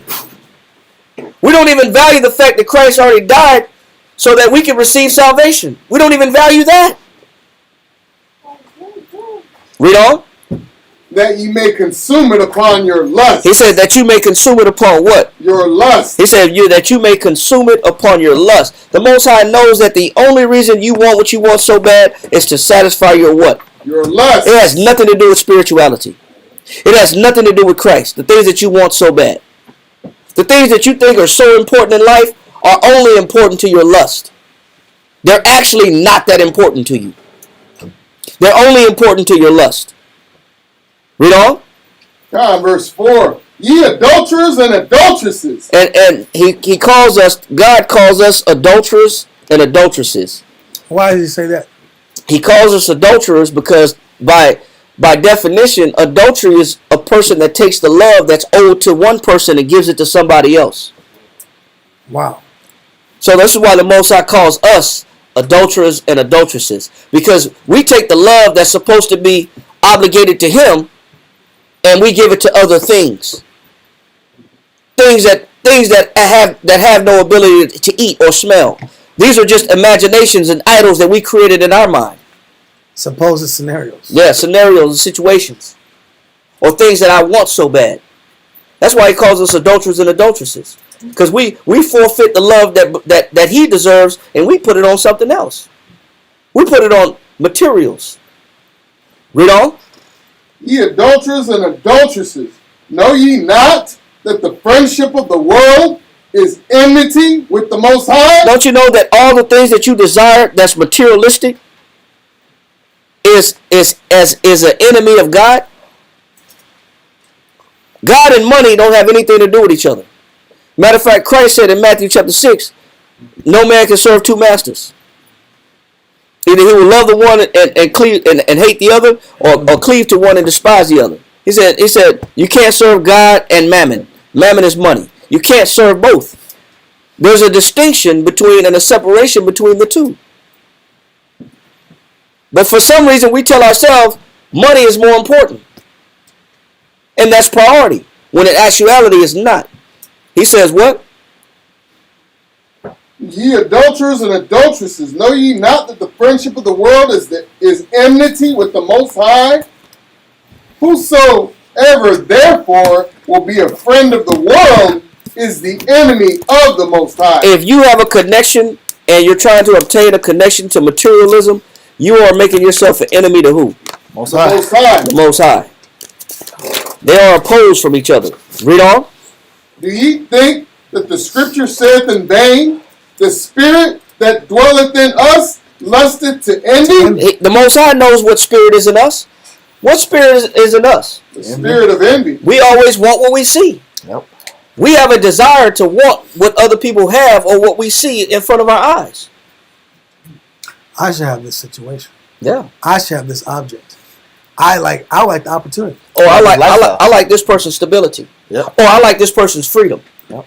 Or I like this person's ability to do things or achievements or their accolades. Yeah. So I want what this other person has. He said that spirit of lust be burning in us. We want what we see so bad, but it's one of those things that's a stumbling block to salvation. They say now that 13-year-old girls have the lowest rates of self-esteem and the highest rates of depression of all time in this generation now. Yeah. And the only thing they can attribute it to is that they live their life online and they compare themselves to so many different people. Yeah. There's too many options to lust after. There's too many different options to compare. So you're saying that a person, a young girl looking at that, yeah, will look at all the fake, what it's BBLs. It's Photoshop. Photoshop mostly, but filters. It's filters and Photoshop. But because they say I can never be that beautiful, so why am I even living? Yeah, and it's intensified. These are the highest suicide rates. Yeah. Also happy lives. No, but it's fake happy. But yeah, that's what I'm the pictures, everybody's life is better and doper. Because they can do their life in clips. Like you can go on their phone right now, look at my story. Yep. And they have 3 to 4 different situations. Yeah, but those are all the highlights of their situation. It's just highlights. Some of them be cat. They'll put fake. They'll put fake vacations and stuff like that. Well, or it was just one trip. Or they be in their backyard just to get in the Bahamas. Yeah, but but for little girls, they don't know the difference. They don't know the difference because it's all these images, and this is why it's so important. Read on. God, verse 6. But he giveth more grace. Wherefore he said, the Most High resisteth the proud, but giveth grace unto the humble. Read on. Submit yourselves, therefore, to the Most High. So what are these girls' only hope? Submit yourselves, therefore, to the Most High. Or what are these young men's only hope? Submit yourselves, therefore, to the Most High. So our only hope is to submit ourselves to the Most High. Read on. Resist the devil. Because the devil is the devil of this world. So he controls the resources. Yep. He controls the resources, and he decides who gets blessed in this world and who doesn't. He controls image. He controls image. And if you fit, and if you are good enough in the fashions of people, Yep. if you're likable enough, how come I don't get these likes? Yep. Everybody's getting all these likes, and I'm not getting. I post a picture, and I'm not getting half as much likes as this person. I don't say that's fair. Yep. Because they value the wrong things. He says, submit yourself to the Most High. Read. Submit yourselves therefore to the Most High. Resist the devil. He said, you got to resist the devil. Read. And he will flee from you. He said, yeah, the devil can come and attack you only by your lust. Lust is the angle that the devil uses to deceive you. It's through your desires. Read this from me right here, Dawid. Matthew Henry, page 63. Matthew Henry, page 63. Worldly mindedness. He said, worldly mindedness. Go ahead. Is as common and as fatal a symptom of hypocrisy as any other. For by no sin can Satan have a sure and faster hold of the soul. Read that part again. It says, worldly mindedness is as common and a fatal a symptom of hypocrisy as any other. For by no sin can Satan have a surer and faster hold of the soul. He says, Satan, the worldly mind, when a person is worldly minded, he said that's the fastest avenue for Satan to have dominion over them. Is when I have a worldly mind. When the things that consume my mind is based upon what the world constitutes as beautiful, what the world constitutes as success, what the world constitutes as stability, as what the world constitutes as riches or wealth. He said, but that's the fastest way that Satan can get a hold of you. Read on. Under the cloak of a visible and passable profession of religion. It said even for people that look religious, they can still be vulnerable to Satan if they adopt a worldly mind. Read on. It says, then by this, and therefore Christ, having warned us against coveting. It says Christ warned us against what? Coveting. Coveting. Coveting is when you lust after something. When you want something other than the Most High. It's dangerous in life. You're forfeiting your salvation when you want something so bad and it's not the Most High. When your priorities are not in order. Read on. Has warned us against coveting the praise of men. And what did David say about these young women? They covet the praise of who? Men. Because they want likes. Because I'm insufficient as a person. I'm not attractive. I'm not beautiful unless I got friends and I got likes. I got views. Shares, retweets, reposts. You know, I'm trending. Viral. That's dangerous. He said that's what Satan is using to get to you. Because your confidence is not in the Most High. It's upon your confidence is the praise of men. Read. It says, proceeds next to warn us against coveting the wealth of the world. And coveting the wealth of what? The world. So what does Satan use as a vulnerability to a man, as a weak spot in the armor to get to men and women? Worldly desires. Worldly desires. Being worldly minded.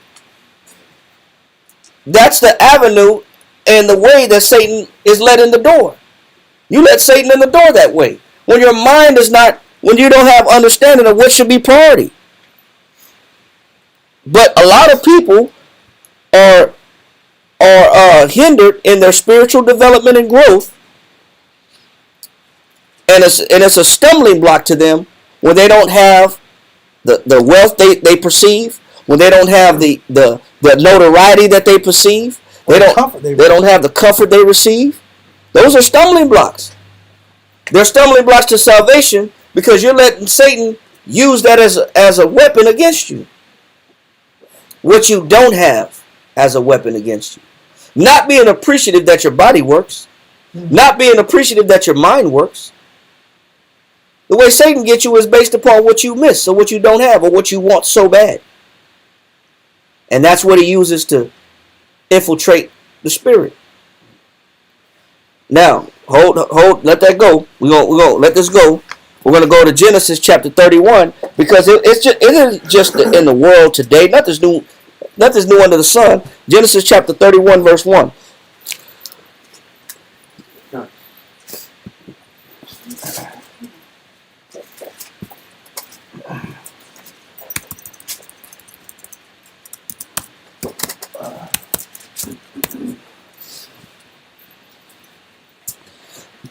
Read that. Genesis chapter 31, verse 1. And he heard the words of Laban's son, saying. Now, if you don't know the story of Jacob and Laban, go check it out, read it, and how Jacob acquired his wives Rachel and Leah from Laban. But go read the story for yourself. But we're just taking this one verse as an isolated point to show you the mind frame of Laban's sons. So we're just isolating this verse to demonstrate the mind frame of Laban's sons. So read it again. Genesis chapter 31 and verse 1. And he heard the words of Laban's sons, saying. So Jacob heard the words of Laban. Jacob overheard Laban's sons talking to his father. Read. Saying, Jacob hath taken away all that was our father's. Go ahead. And of that which was our father's hath he gotten all this glory. He says, they constituted wealth as what? Glory. Wow. Glory. It's dangerous and it's deadly when you constitute wealth as what? Glory. And so we're reading this was a backwards mind. This is a mind that Satan will love to have and use as a playground. Because Laban's sons was looking at the wealth that their father had, they looked at that as what? As glory. But Galatians 1 and 5 says what? Read Galatians chapter 1 verse 5.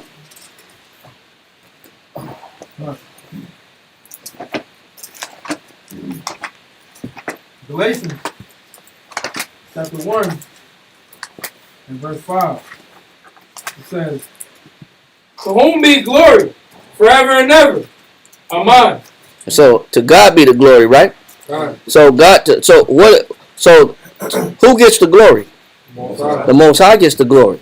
But there's some people in life, including Laban's sons, that think that they believe that wealth is glory. That wealth is what's splendid. They have the wrong perspective about life. Like war, it's like it's acts of glory to them, acts of like valor. Yeah. It's like winning a war. Yeah, it's what they value is important. Well, to a lot of people, even nowadays, that makes them a man. If you don't have status, if you don't have wealth, then you're not considered a man in today's society. You're not even good enough to get a wife if you don't got no money. That's what men are training men to say, not just women. Men are training men. If you don't got a good job, you don't got a 6-figure job, and you don't make this, and you don't get this level of status in society, you don't even deserve a wife. You're not good enough. You're not good enough. You're not even in the running. Can't afford it. You're not in the running, bro. Yeah. You can't afford it. Yep. No, you're right. I heard the other day. But what did Christ say? Go to Matthew chapter 6, verse 25. Go to Matthew chapter 6, verse 25. God.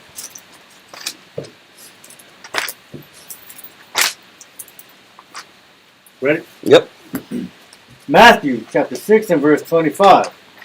Therefore I say unto you. Now this is Christ speaking. If your Bible got this written in red, it's Christ talking. He says, therefore I say unto you what? Take no thought for your life. Stop worrying about your life. Priority should be salvation. And the fact that you get, like we read in Ecclesiastes, does your body work? God. Does your mind work? Hey, then you're okay. There's no money worth or more valuable than a sound body, than a sound mind. There's no riches more valuable than that. That's why Christ said, man, people worried about the wrong things. He said, take no thought for your life. Read on.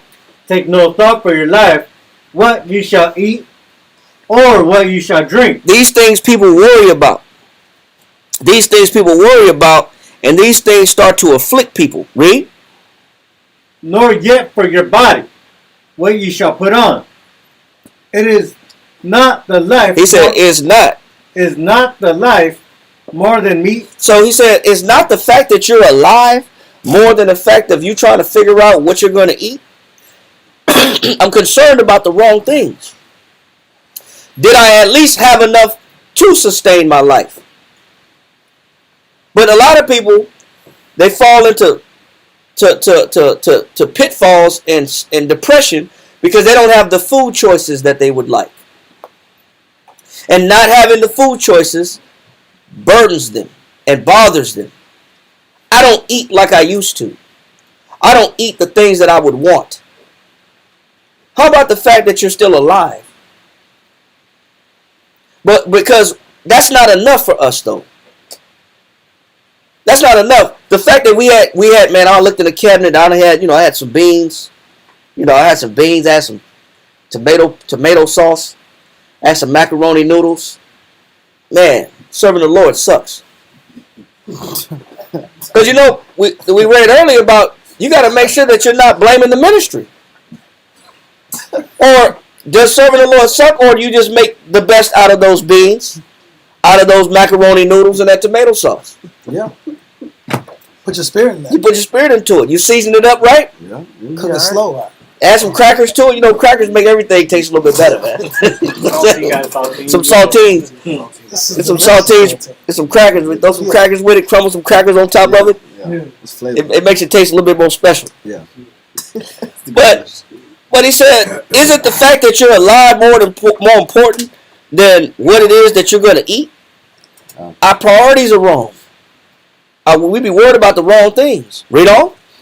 Is not the life more than meat, and the body than raiment? It says the fact that your body is healthy than what you're going to put on it. Read on. Behold the fowls of the air. He said, look at the fowls of the air. Read. For they sow not. They don't have a job.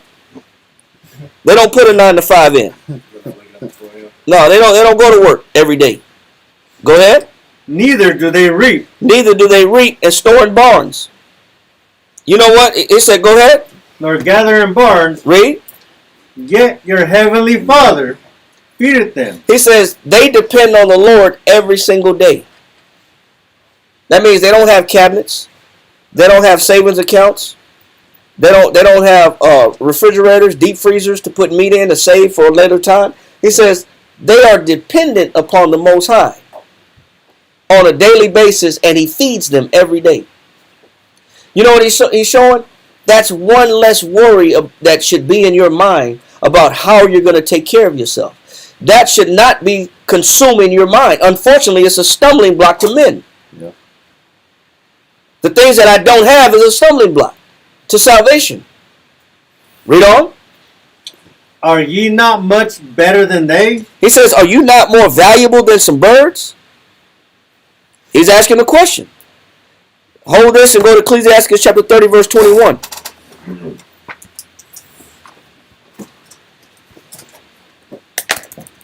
You said 30 and 31? 21. Okay, 20 and 21. 30 and 21. 30, okay, 30 and 21. Okay. Ecclesiastes chapter 30 and verse 20. 21. 21 reads, give not over thy mind to heaviness. It says, the Bible says, give not thy mind over to what? Heaviness. What are the things that could bring the person's mind down? What I don't have and things I'm missing and what I want. What I expect to have. These things bring heaviness to the mind. It drags the mind down. The things you don't possess, the things you want, or the things you feel like you're missing, drags the mind down. It's a waste of thought, is what it is. It's a waste of brain power thinking about how I'm going to make it. And me, how come I don't got this? I've been working all this time, and how come I don't got that? You're wasting your time. That's not what should be priority. What should be priority? Number one is what? Salvation is number one. Salvation is number one. But we spend too much time thinking about the wrong things, which brings about a heavy mind. It's dragging your mind down thinking about the wrong things. Too many people occupy their mind thinking about things they can't control or shouldn't even be worried about. He said, give not thy mind to what? To heaviness. Go ahead. And afflict not thyself in thine own counsel. I ain't nothing if I ain't got no money. You're doing what to yourself? Afflicting your own self in your own counsel. Man, I don't feel special because I ain't got no likes. Making that reality. I don't got enough views. I don't got enough followers. You're reflecting yourself. I don't got enough money in my account. Man, I'll scrape through the day. I don't know how long I can live like this, scraping through the day. You're doing what to yourself? You're afflicting yourself. Too many people afflict themselves because they're thinking about the wrong things. They don't have their mind in the right place. What you're missing, what you don't have, should not occupy the majority of your thinking processes. He said, give not thy mind over to heaviness and afflict what? God, and afflict not thyself in thy own counsel. Because you tell yourself you're not a man unless you got some money. You tell yourself you're not a man unless you got a woman. You tell yourself you don't feel good unless you ride in the latest whip or got the latest outfits and the latest clothes. Because you don't get compliments like you used to. You're the one that look at these worldly things as valuable, not the Most High. Matthew chapter 6, verse 27. Matthew 6 and 27. Which of you, by taking thought... Which one can worry so much? Read on. Can add 1 cubit unto his stature. Who can worry about something so bad and it change the situation? I can worry about it so bad and it's going to change because I worry about it so much. Read. And why take ye thought for raiment? It says, so why are you thinking about clothes all day? Read on. Consider the lilies of the field. He says, why don't you look at what the Most High has grown and allowed to grow on its own? And I'm going to put a couple of pictures up here. Because he says, consider the lilies of the field, right? Read. Oh. Consider the lilies of the field, how they grow. How they grow. Read. They toil not. He said they didn't go to work. The Most High let them grow by his own providence. He said they toil not, meaning they didn't have to grind to get to where they are. It took everything to blossom this today. They didn't have to work hard to get their beauty. Read. Neither do they spin. Read. And yet I say unto you. He said, Christ said, I say unto you that what? That even Solomon, in all his glory, was not arrayed like one of these. Even Solomon, in the height of his leadership and kingship, was not adorned as beautiful as what the Most High created. Let me put this up right here. Now, if you look online, It's beautiful. I got a picture up online, and when y'all look online, what is it? What do y'all see? A bird? What do y'all see? A bird. Bird and flower. It's a little delay. The class has the YouTube has a little delay, maybe 10-second delay. What do y'all see on there? It looks like some kind of a crane. It looks like a crane, don't it? Like a swan. That is not a bird. No way. That's a flower. That's amazing. Are Do you y'all see it? serious? I've never seen that before. It's not one of those paper. Wow. It's like the paper mache, the Japanese Is this real life? what do you call it? Tiger. Wow. Origami? Origami. Yeah, the That's Japanese hard. origami. Yeah, origami, yeah. That's not a bird. He said that. Wow. He said, look at Solomon and look at all his glory, and he doesn't come close to being decked out like the Most High made the lily of the field. Man, the Most High got flowers sprouting and looking like swans, man.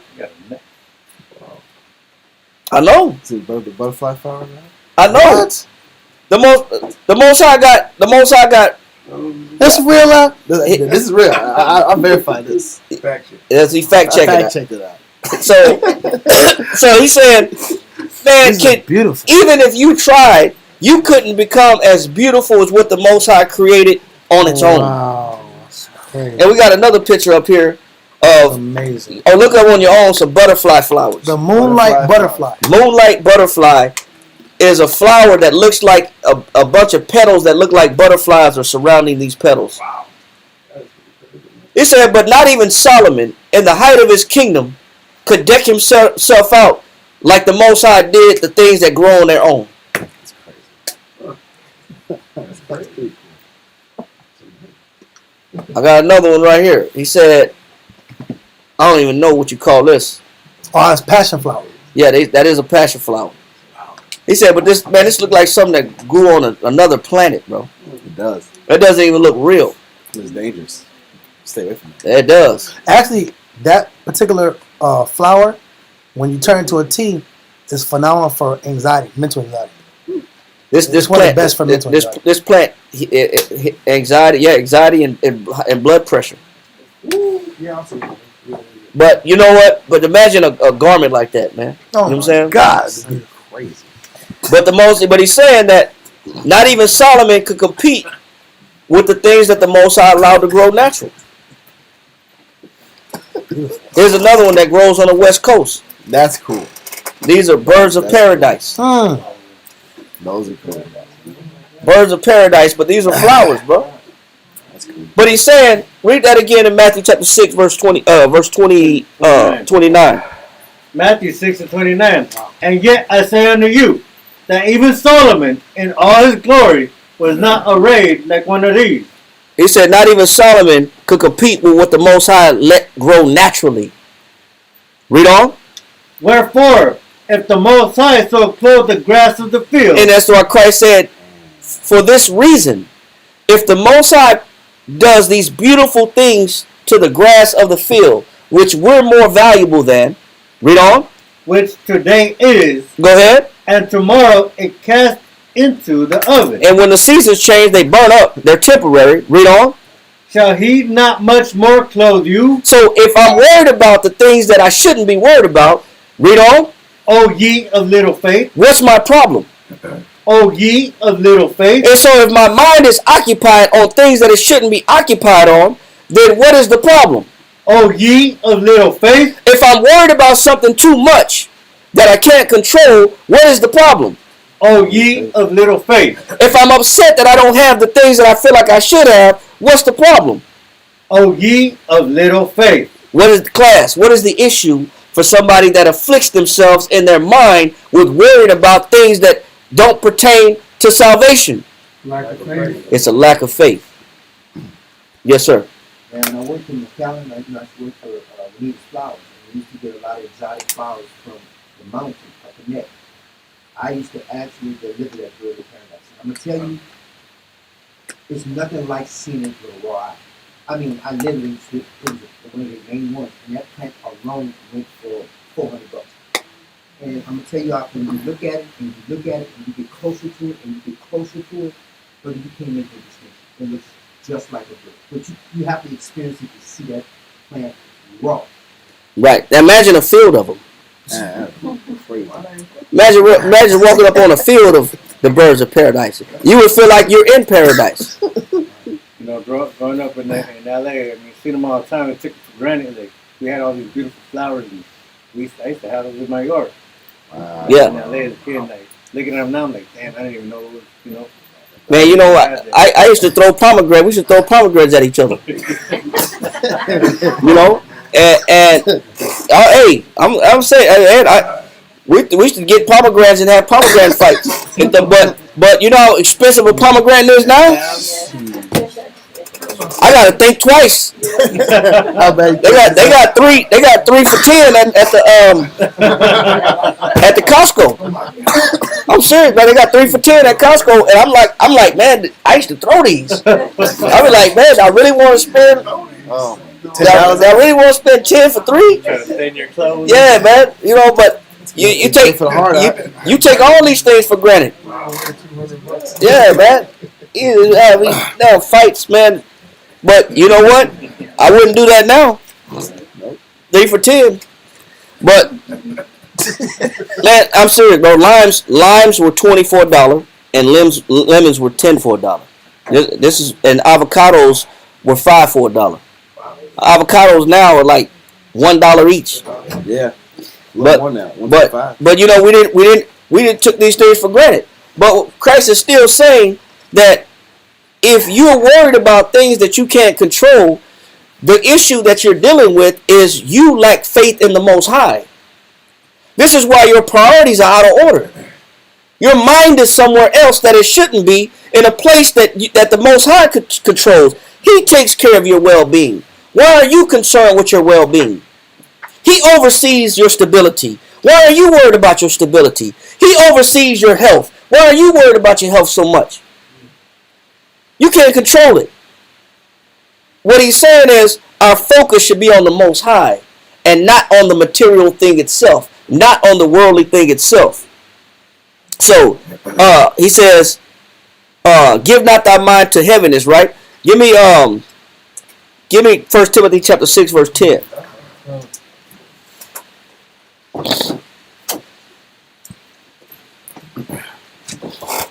First Timothy 6 and 10.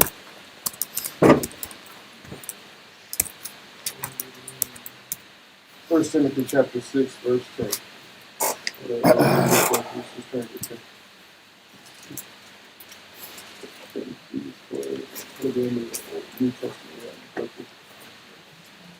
After that, the brother that had Ecclesiastes chapter 30, I think that was Mount Waller. If he don't got it, next brother, read verse 22 in Ecclesiastes 30 and 22. I think Mount Waller had it, but he stepped out.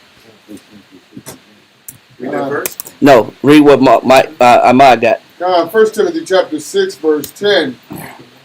For the love of money is the root of all evil. Because the love of money, not money itself, but the love of it, the pursuit of it, the people get entangled in their life pursuing after it, chasing it, is the what? Is the root of all evil. When it occupies too much headspace and I'm too concerned about it, it's the root of all what? Evil. Read on. Which while some covet after. And remember, we just read that Matthew Henry said Christ has warned us not to covet after certain things. But when you covet after money too much, and it occupies too much of your mind, and you're worried about it too much, go ahead. Which while some coveted after, they have erred from the faith. He says, what do they do in their faith? Erred from the faith. So how can you deviate from the faith? What is something that's in this world that can cause you to deviate from your faith in Christ? Is your pursuit for stability, economic stability. The pursuit and the acquisition of economic stability can cause you to deviate from the faith that you're supposed to have in the Most High in Christ. It's dangerous to be too concerned about finances. It's one thing to be irresponsible and not be responsible at all, but it's another thing to be consumed by it. Your faith, you deviated from your faith. You don't have faith in the Most High in Christ because you're thinking your confidence is in money now. You look at money like the sons of Laban. Money is glory. Read on. While some coveted after, they have erred from the faith. And what happens? And pierced themselves through with many sorrows. And they go into deep depressions. And they go into sorrow and afflictions and bad situations. Because they're focused on the wrong things. So that their temperament now has been corrupted and polluted. Their temperament they've defiled themselves because they worried about something that should not have been worried about. Is my health good? Is my mind good? Do I still have the opportunity for salvation? Then that's all that should matter. But money has occupied too many mind frames and have caused too many people to fall away from faith. It's dangerous. Go here. Back to Ecclesiastes chapter 30, verse 22. Ecclesiastes chapter 30 and verse 22.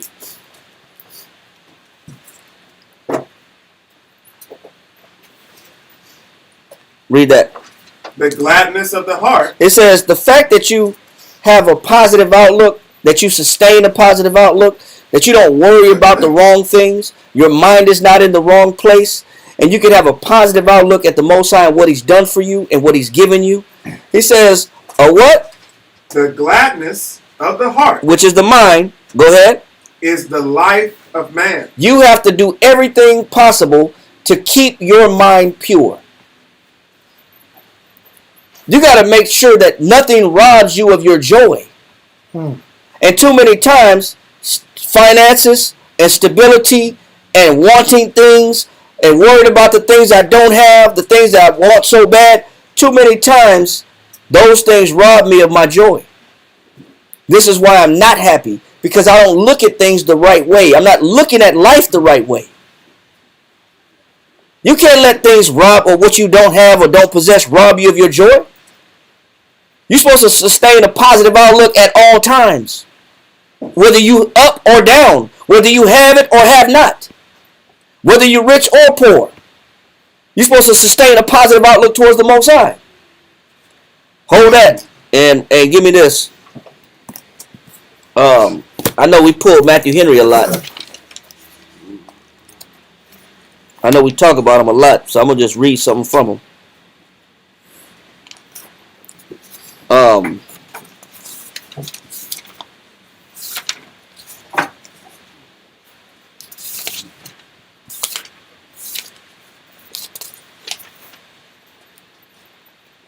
I want you to get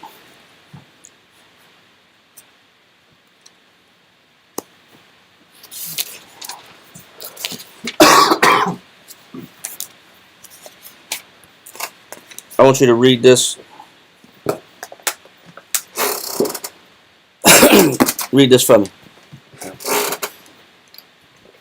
Read this.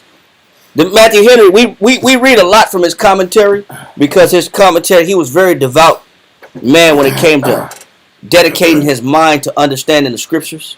We use his commentary a lot because he's meditated heavily on the meaning behind a lot of scriptures. So just want to read something from his diary that he wrote himself. Read this right here. Yeah. October 18th, 1712. And actually, he was born October 18th, 1662. So this is October 18th. So this is on his birthday. This is him writing in his diary on his birthday. October 18th. Read. Today I have filled up, or rather the Lord has filled up unto me. He says today I have filled up, or better yet, the Lord had filled up unto him. Go ahead. The 50th year of my life. So now he's telling you he turned what? 50. He said, I'm 50 years old. I'm a 50-year-old man. Think about this mind frame. That's why you're reading this diary and from his commentary. Think about his mind frame. He said, I'm a 50-year-old man. He said, today I made 50. Read. And now I enter in old age. He said, he called that what? Old. He said, man, I'm entering into old age. Read. With so many years has the divine forbearance indulged me, who by reason of my sins aim heir to death. He says, the reason when you read about Matthew Henry, he was born a sickly child. He was very sick as a child. But he says that the reason that I'm in such pain and I'm so sickly at 50 years old, he says it's not God's fault. It's not the ministry's fault. It's not my belief in Christ is to blame because I've been sick all my life. That's why he's calling 50 old age. He said it's because of my what? Sins. He said, man, it's because of my sins. Read. Nor has the Most High only given life, but he has enriched it with all good things pertaining both to life and godliness. He said, but although I'm in a bad position physically, I'm still glorifying God because he still enriched me with other good things, but that are more important than even having bad health. Wow. Read on. Forever blessed by his name. He said, forever blessed. I'm forever blessed by his name. This is his own diary. Read on. But what have I done more than others for the glory of the Most High and the good of the church? I have indeed lived an idle, slothful, inactive. He says, regardless of what I've done for the Most High and what I've done for the church, Matthew Henry still says the things that I've done, I've still been what? Idle, slothful, inactive. He said, who is he blaming his situation on? Himself. He's not blaming his condition on the Most High or the ministry of the church.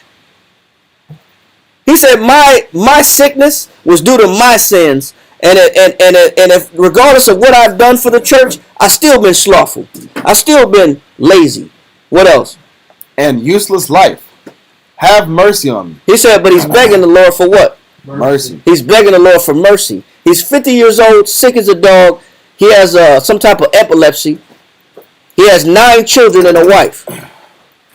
And he's asking the Most High for what? Mercy. For mercy. Read on. And let what remains of my life be entirely devoted to my Redeemer. He says, and this is his own diary. He said that whatever I got left in my life, he said, let whatever years I got left be completely devoted to my Redeemer. Read on. And when no more shall remain, he said, when I don't got no life left, read. Let this life be sweetly changed for the life everlasting. January 1st, 1713. He writes. So this is 3 months later. Read. Firmly believing that my times are in God's hand, I here submit myself and all my affairs for the ensuing year to the wise and gracious disposal of the divine providence. He says, I'm going to dispose myself another year for the Most High's work, for the ministry. This is him writing on New Year's. Read on. Whether the Most High appoint for me health. He said, whether what? Whether the Most High appoint for me health. He said, whether the Most High give me health. Read on. Or sickness. Or the Most High give me sickness. Does it matter? No. No. He said it doesn't matter. Whether the Most High give me health or sickness, it doesn't matter. He says, appoint me to your divine purpose and will. Read on. Peace or trouble, comforts or crosses, life or death, his holy will be done. He said, let the Lord's will be done. Where's this 50-year-old man's mind at? Is it about his health? No. Is it about his wealth? No. Is it about what he doesn't have? No. Or what about the life that he doesn't have left? What about is he talking about any regrets that he had in 50 years? No. Read on.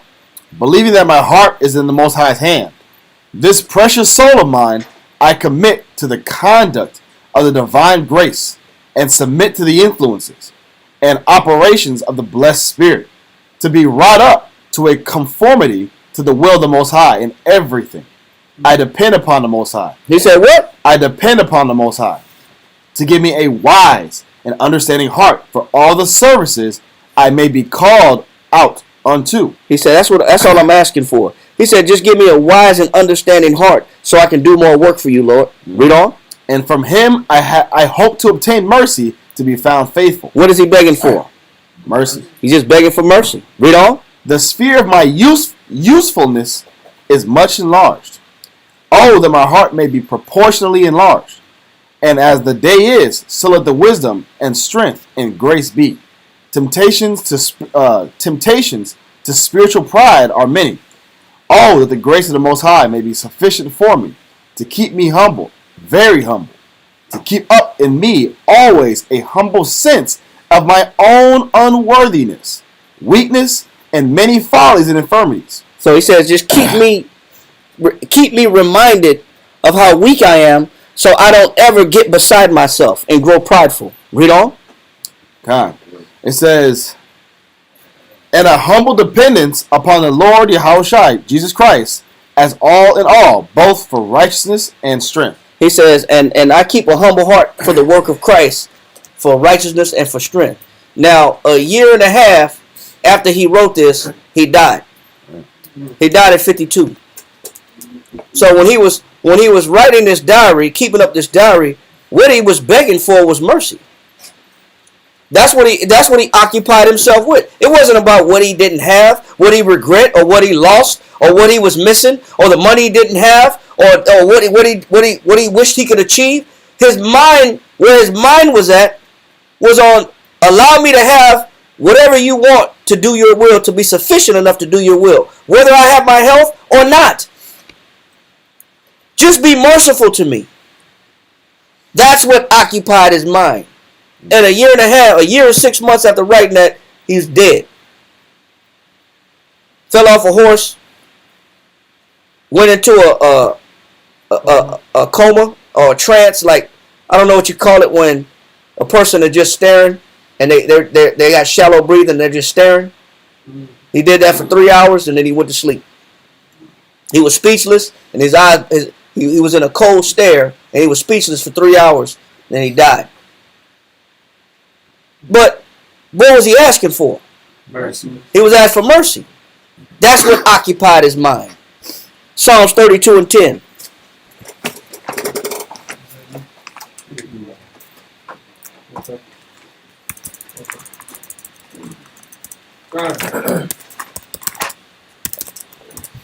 Psalms chapter 32 and verse 10. Many sorrows shall be to the wicked. It said many sorrows going to be to who? To the wicked. Read on. But he that trusteth in the Most High. But if I put my trust in the Most High, what shall I receive?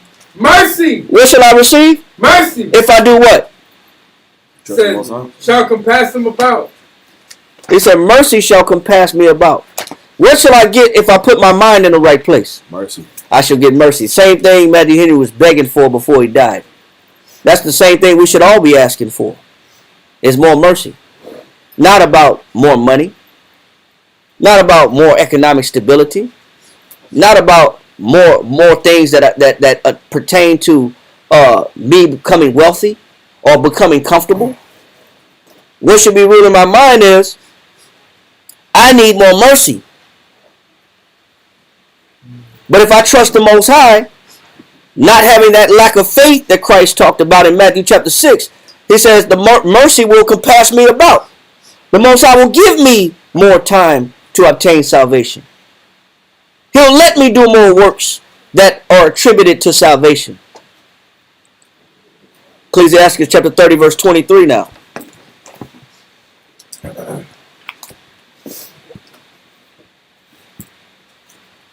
Ecclesiastes chapter 30, verse 23. Love thine own soul. He said what? Love thine own soul. So what's more important? The money or my soul? So. Your soul is more important. What you're missing or your soul is more important? So. Read. Love thine own soul and comfort thy heart. Stop worrying about things you can't control or that you shouldn't be worried about. Read on. Remove sorrow far from thee, for sorrow hath killed many. Sorrow is the depression I get when I don't have the things that I lust for. Sorrow and depression is what you get when you don't get what you want. When you want the wrong things. People that want the wrong things fall into these deep spells of depression. And they start feeling bad. Man, you better look at your soul and do the things that's necessary to the salvation of your soul, to the saving of your soul. Feed the spirit, not the flesh. So what? You don't have the things that you feel like you want that other people may have. So what? Do what preserves your soul. Be about that. Read on. For sorrow hath killed many. Yeah, because people worried about this whole chapter is about people worried about the wrong things. Because sorrow, depression, I don't have this, I don't have that. It said it's done what? For sorrow hath killed many. Yeah, man, it took a lot of people out. Thinking about what you don't have. Meditating on the wrong things. Read on. And there is no profit therein. They said it ain't no good worrying about what you can't control. That's why Christ said, take no thought for your life. You can't control everything in this life anyway.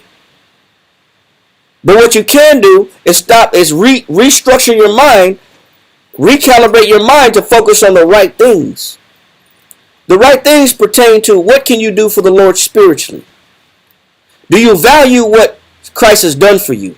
Do you value the fact that he gave you a working body and a working mind? Do you value whatever it is that you do possess so far? or are you tripping about what you don't have? People have to get their priorities straight. Read on. Verse 24. Envy and wrath. He said what? Envy and wrath. People looking at what other people have, and I'm angry that I don't have what other people have. I'm trying to keep up with the Joneses. I'm in my imagination. My imagination. I'm thinking about what it is I want so bad. I'm telling myself what I deserve because I work hard. Yeah, it's crazy like that. Because it's been a long time and I sacrificed a lot. So by this time, I should have what I want. Whatever lie they tell themselves. Read on. Envy and wrath shorten the life. What does it do? Shorten the life. When you worry about the wrong things, what are you doing with your life? Shorten the life. Man, you're killing yourself. You're wasting your time. A lot of us waste time thinking about the wrong things.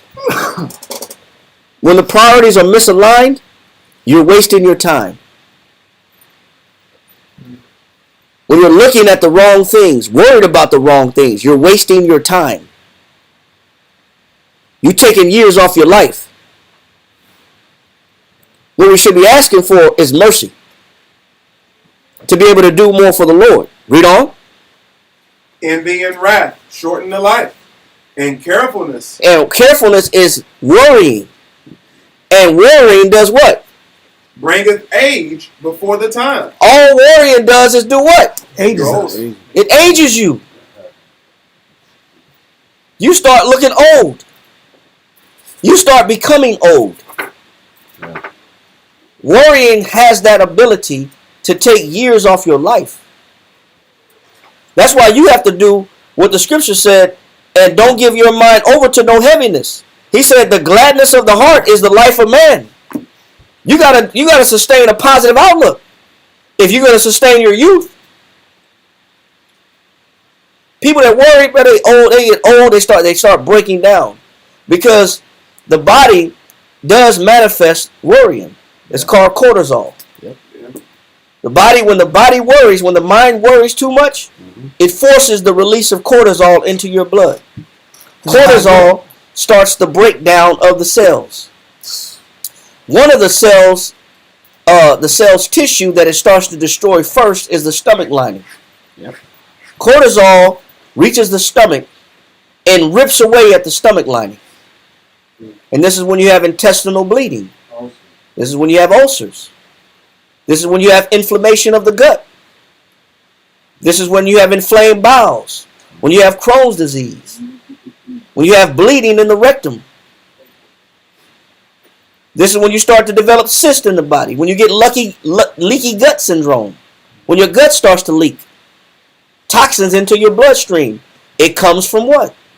Worrying. Because it does. It has a medical effect on the body. Yes, sir. So the popular saying, stress is the number one killer. This is what it's talking about. Yes. Mm-hmm. Yes.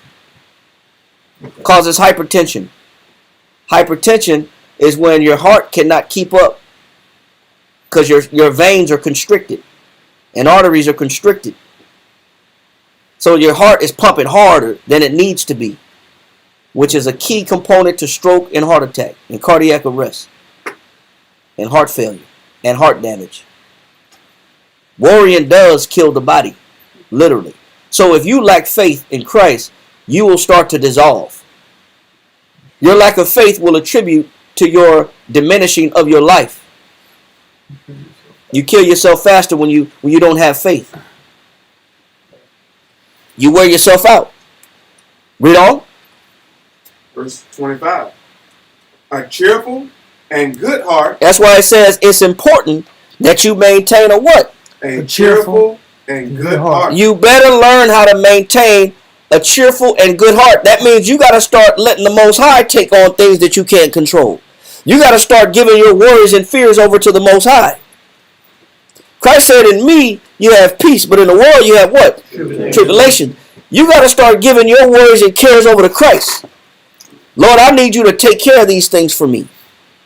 You got to stop being interdependent upon you and you only. You got to start depending on the Most High and let Him come through with some things sometimes. Because you try to fixate everything and manage everything and micromanage everything and things don't work according to your plans, all you set yourself up for is failure.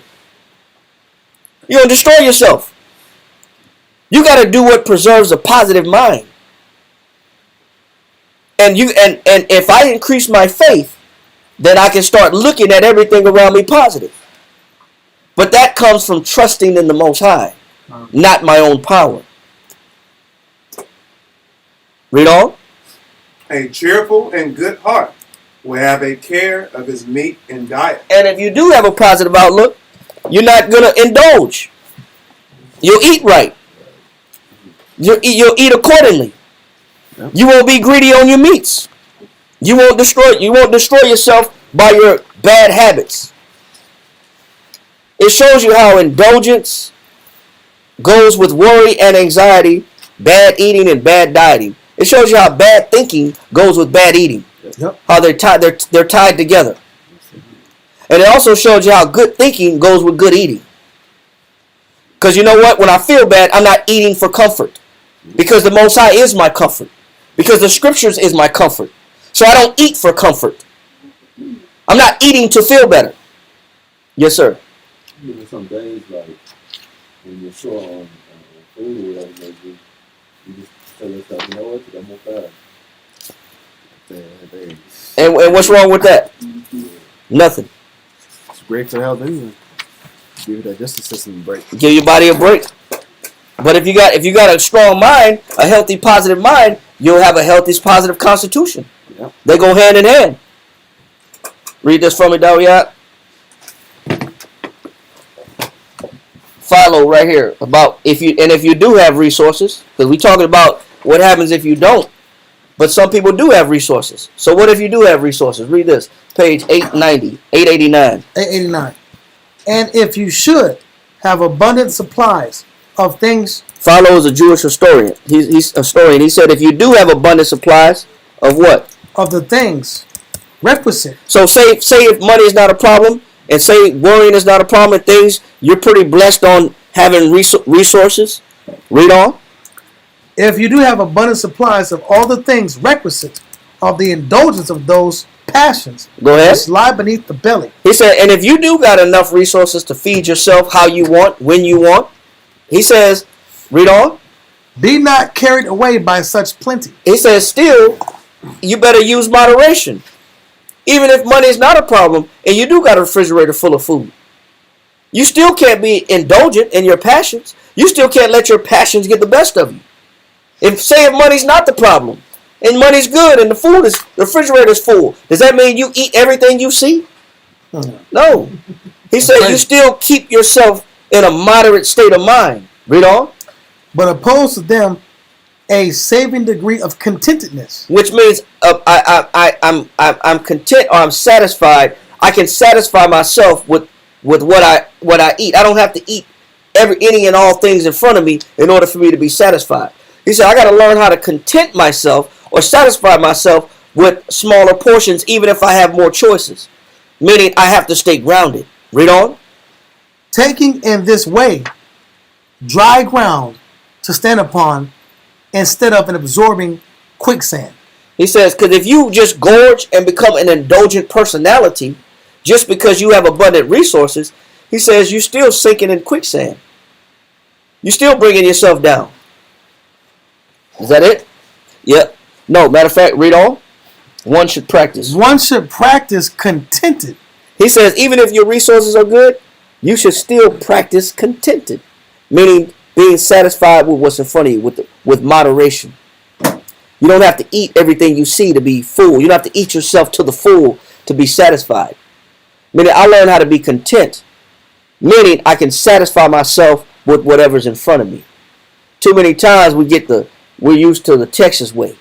Yep. Everything's bigger in Texas.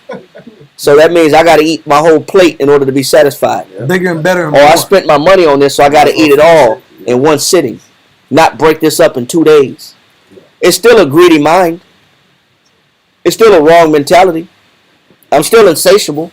He said I should still practice what? Being contented with a little. For this is being near the Most High. He said if you could be content with little, you're close to the Most High because you could be satisfied and you're not tripping whether you have it or you don't. You're not out of your mind or out of your wits, and you're not depressed because you don't have enough, because you've trained yourself how to operate with little. So you always stay close to the Most High because you trained yourself the right way on how to look at everything in front of you. Finish that? But the contrary habit, which is to indulge, go ahead, is being very far from him. So if I practice indulgence and extreme lascivious behavior, he says I'm taking myself further away from the Most High. I got to learn how to train myself to think. I'm retraining myself to think and look at riches the right way, wealth the right way, food the right way, resources the right way. I'm looking at life. I got to retrain my mind to look at life the right way. I have to know what to worry about, what not to worry about, what to indulge in, what not to indulge in. If I'm going to indulge in anything, it's going to be asking the Most High for mercy. That's what I'm going to indulge in.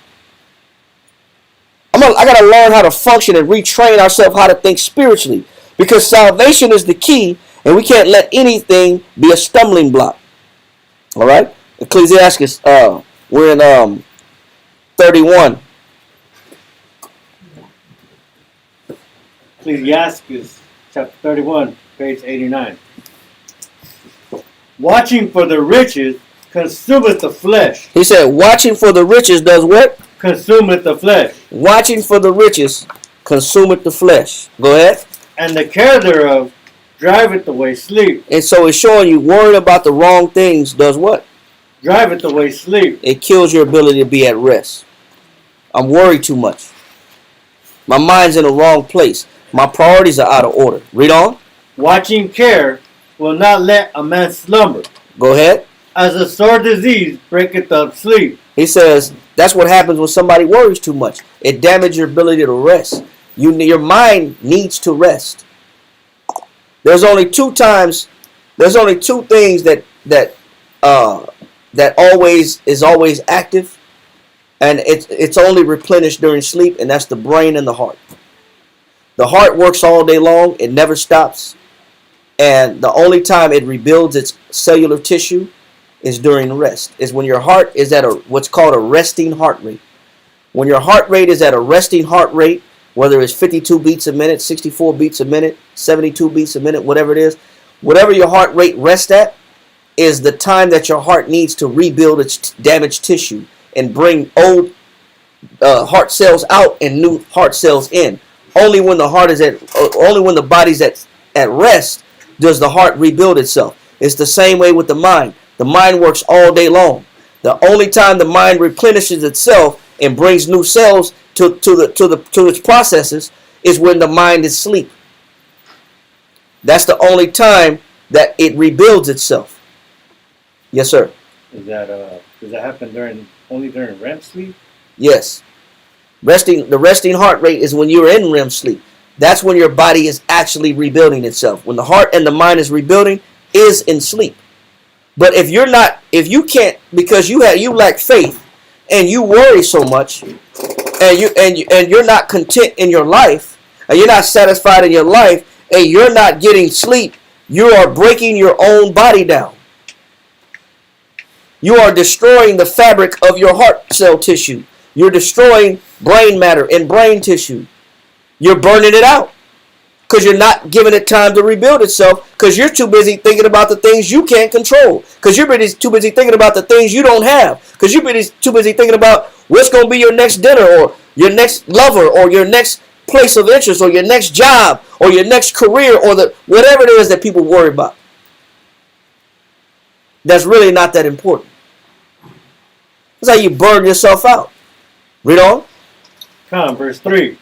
The rich hath great labor in gathering riches together. Yeah, go ahead. And when he rested, which is very far and few, go ahead. He is filled with his delicates. Meaning he's only asleep when everything is okay, when he's protected his riches. Yeah. That means I'm attached to my riches, and I'm only at rest when I know that my riches are safe. That means my sleep is conditional. That means I'm only at peace when I know everything is going to be okay. And what happens when everything is not okay financially?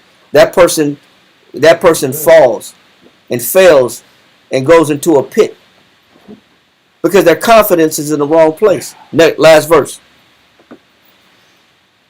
Verse 4? Mm-hmm. Come. Verse 4. Now read down to verse 7. Come. The poor laboreth in his poor estate, and when he leaveth off, he is still needy. So he said the poor laboreth in his poor estate, and when he leaveth off, he's still needy. Meaning, you know what? I still may not have what I want, but that's still not my focus. Read on. Verse 5. He that loveth gold shall not be justified. They said, but that's why me worried about money, this is where Satan can come in at. And I become vulnerable to Satan's devices because my mind's in the wrong place. It said, he that loveth gold shall not be what? Justified. Read on. And he that followeth corruption shall have enough thereof. Gold, verse 6, gold hath been the ruin of many. He says, gold has been the ruin of what? Of many. Worrying about finances, financial resources, not having your priorities straight, not looking at what's important, have been the ruin of what?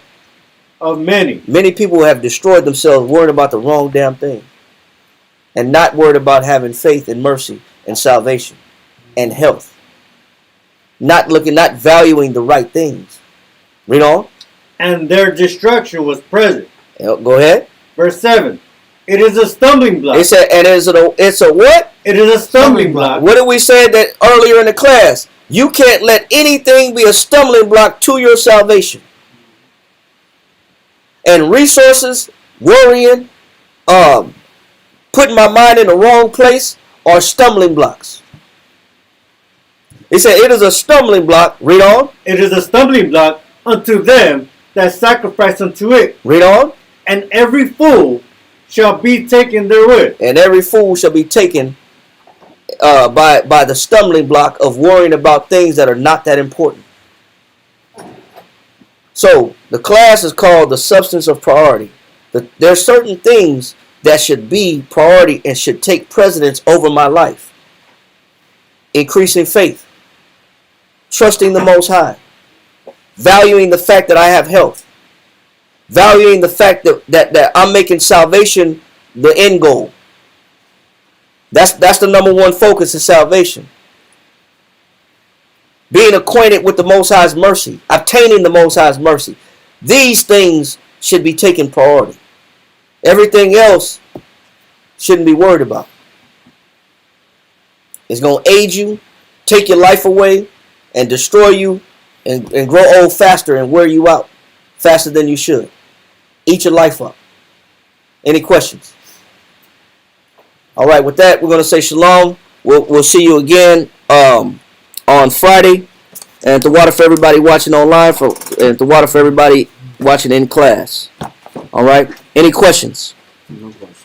All right. You can always go back, and this is recorded on Sword of Truth, San Antonio YouTube channel. So you can always go back if you missed a verse or you missed a point. You can always go back and play it again and review it. We'll see you again on Friday. Shalom, everybody. And you guys have a good night. Be safe. Be careful. Shalom.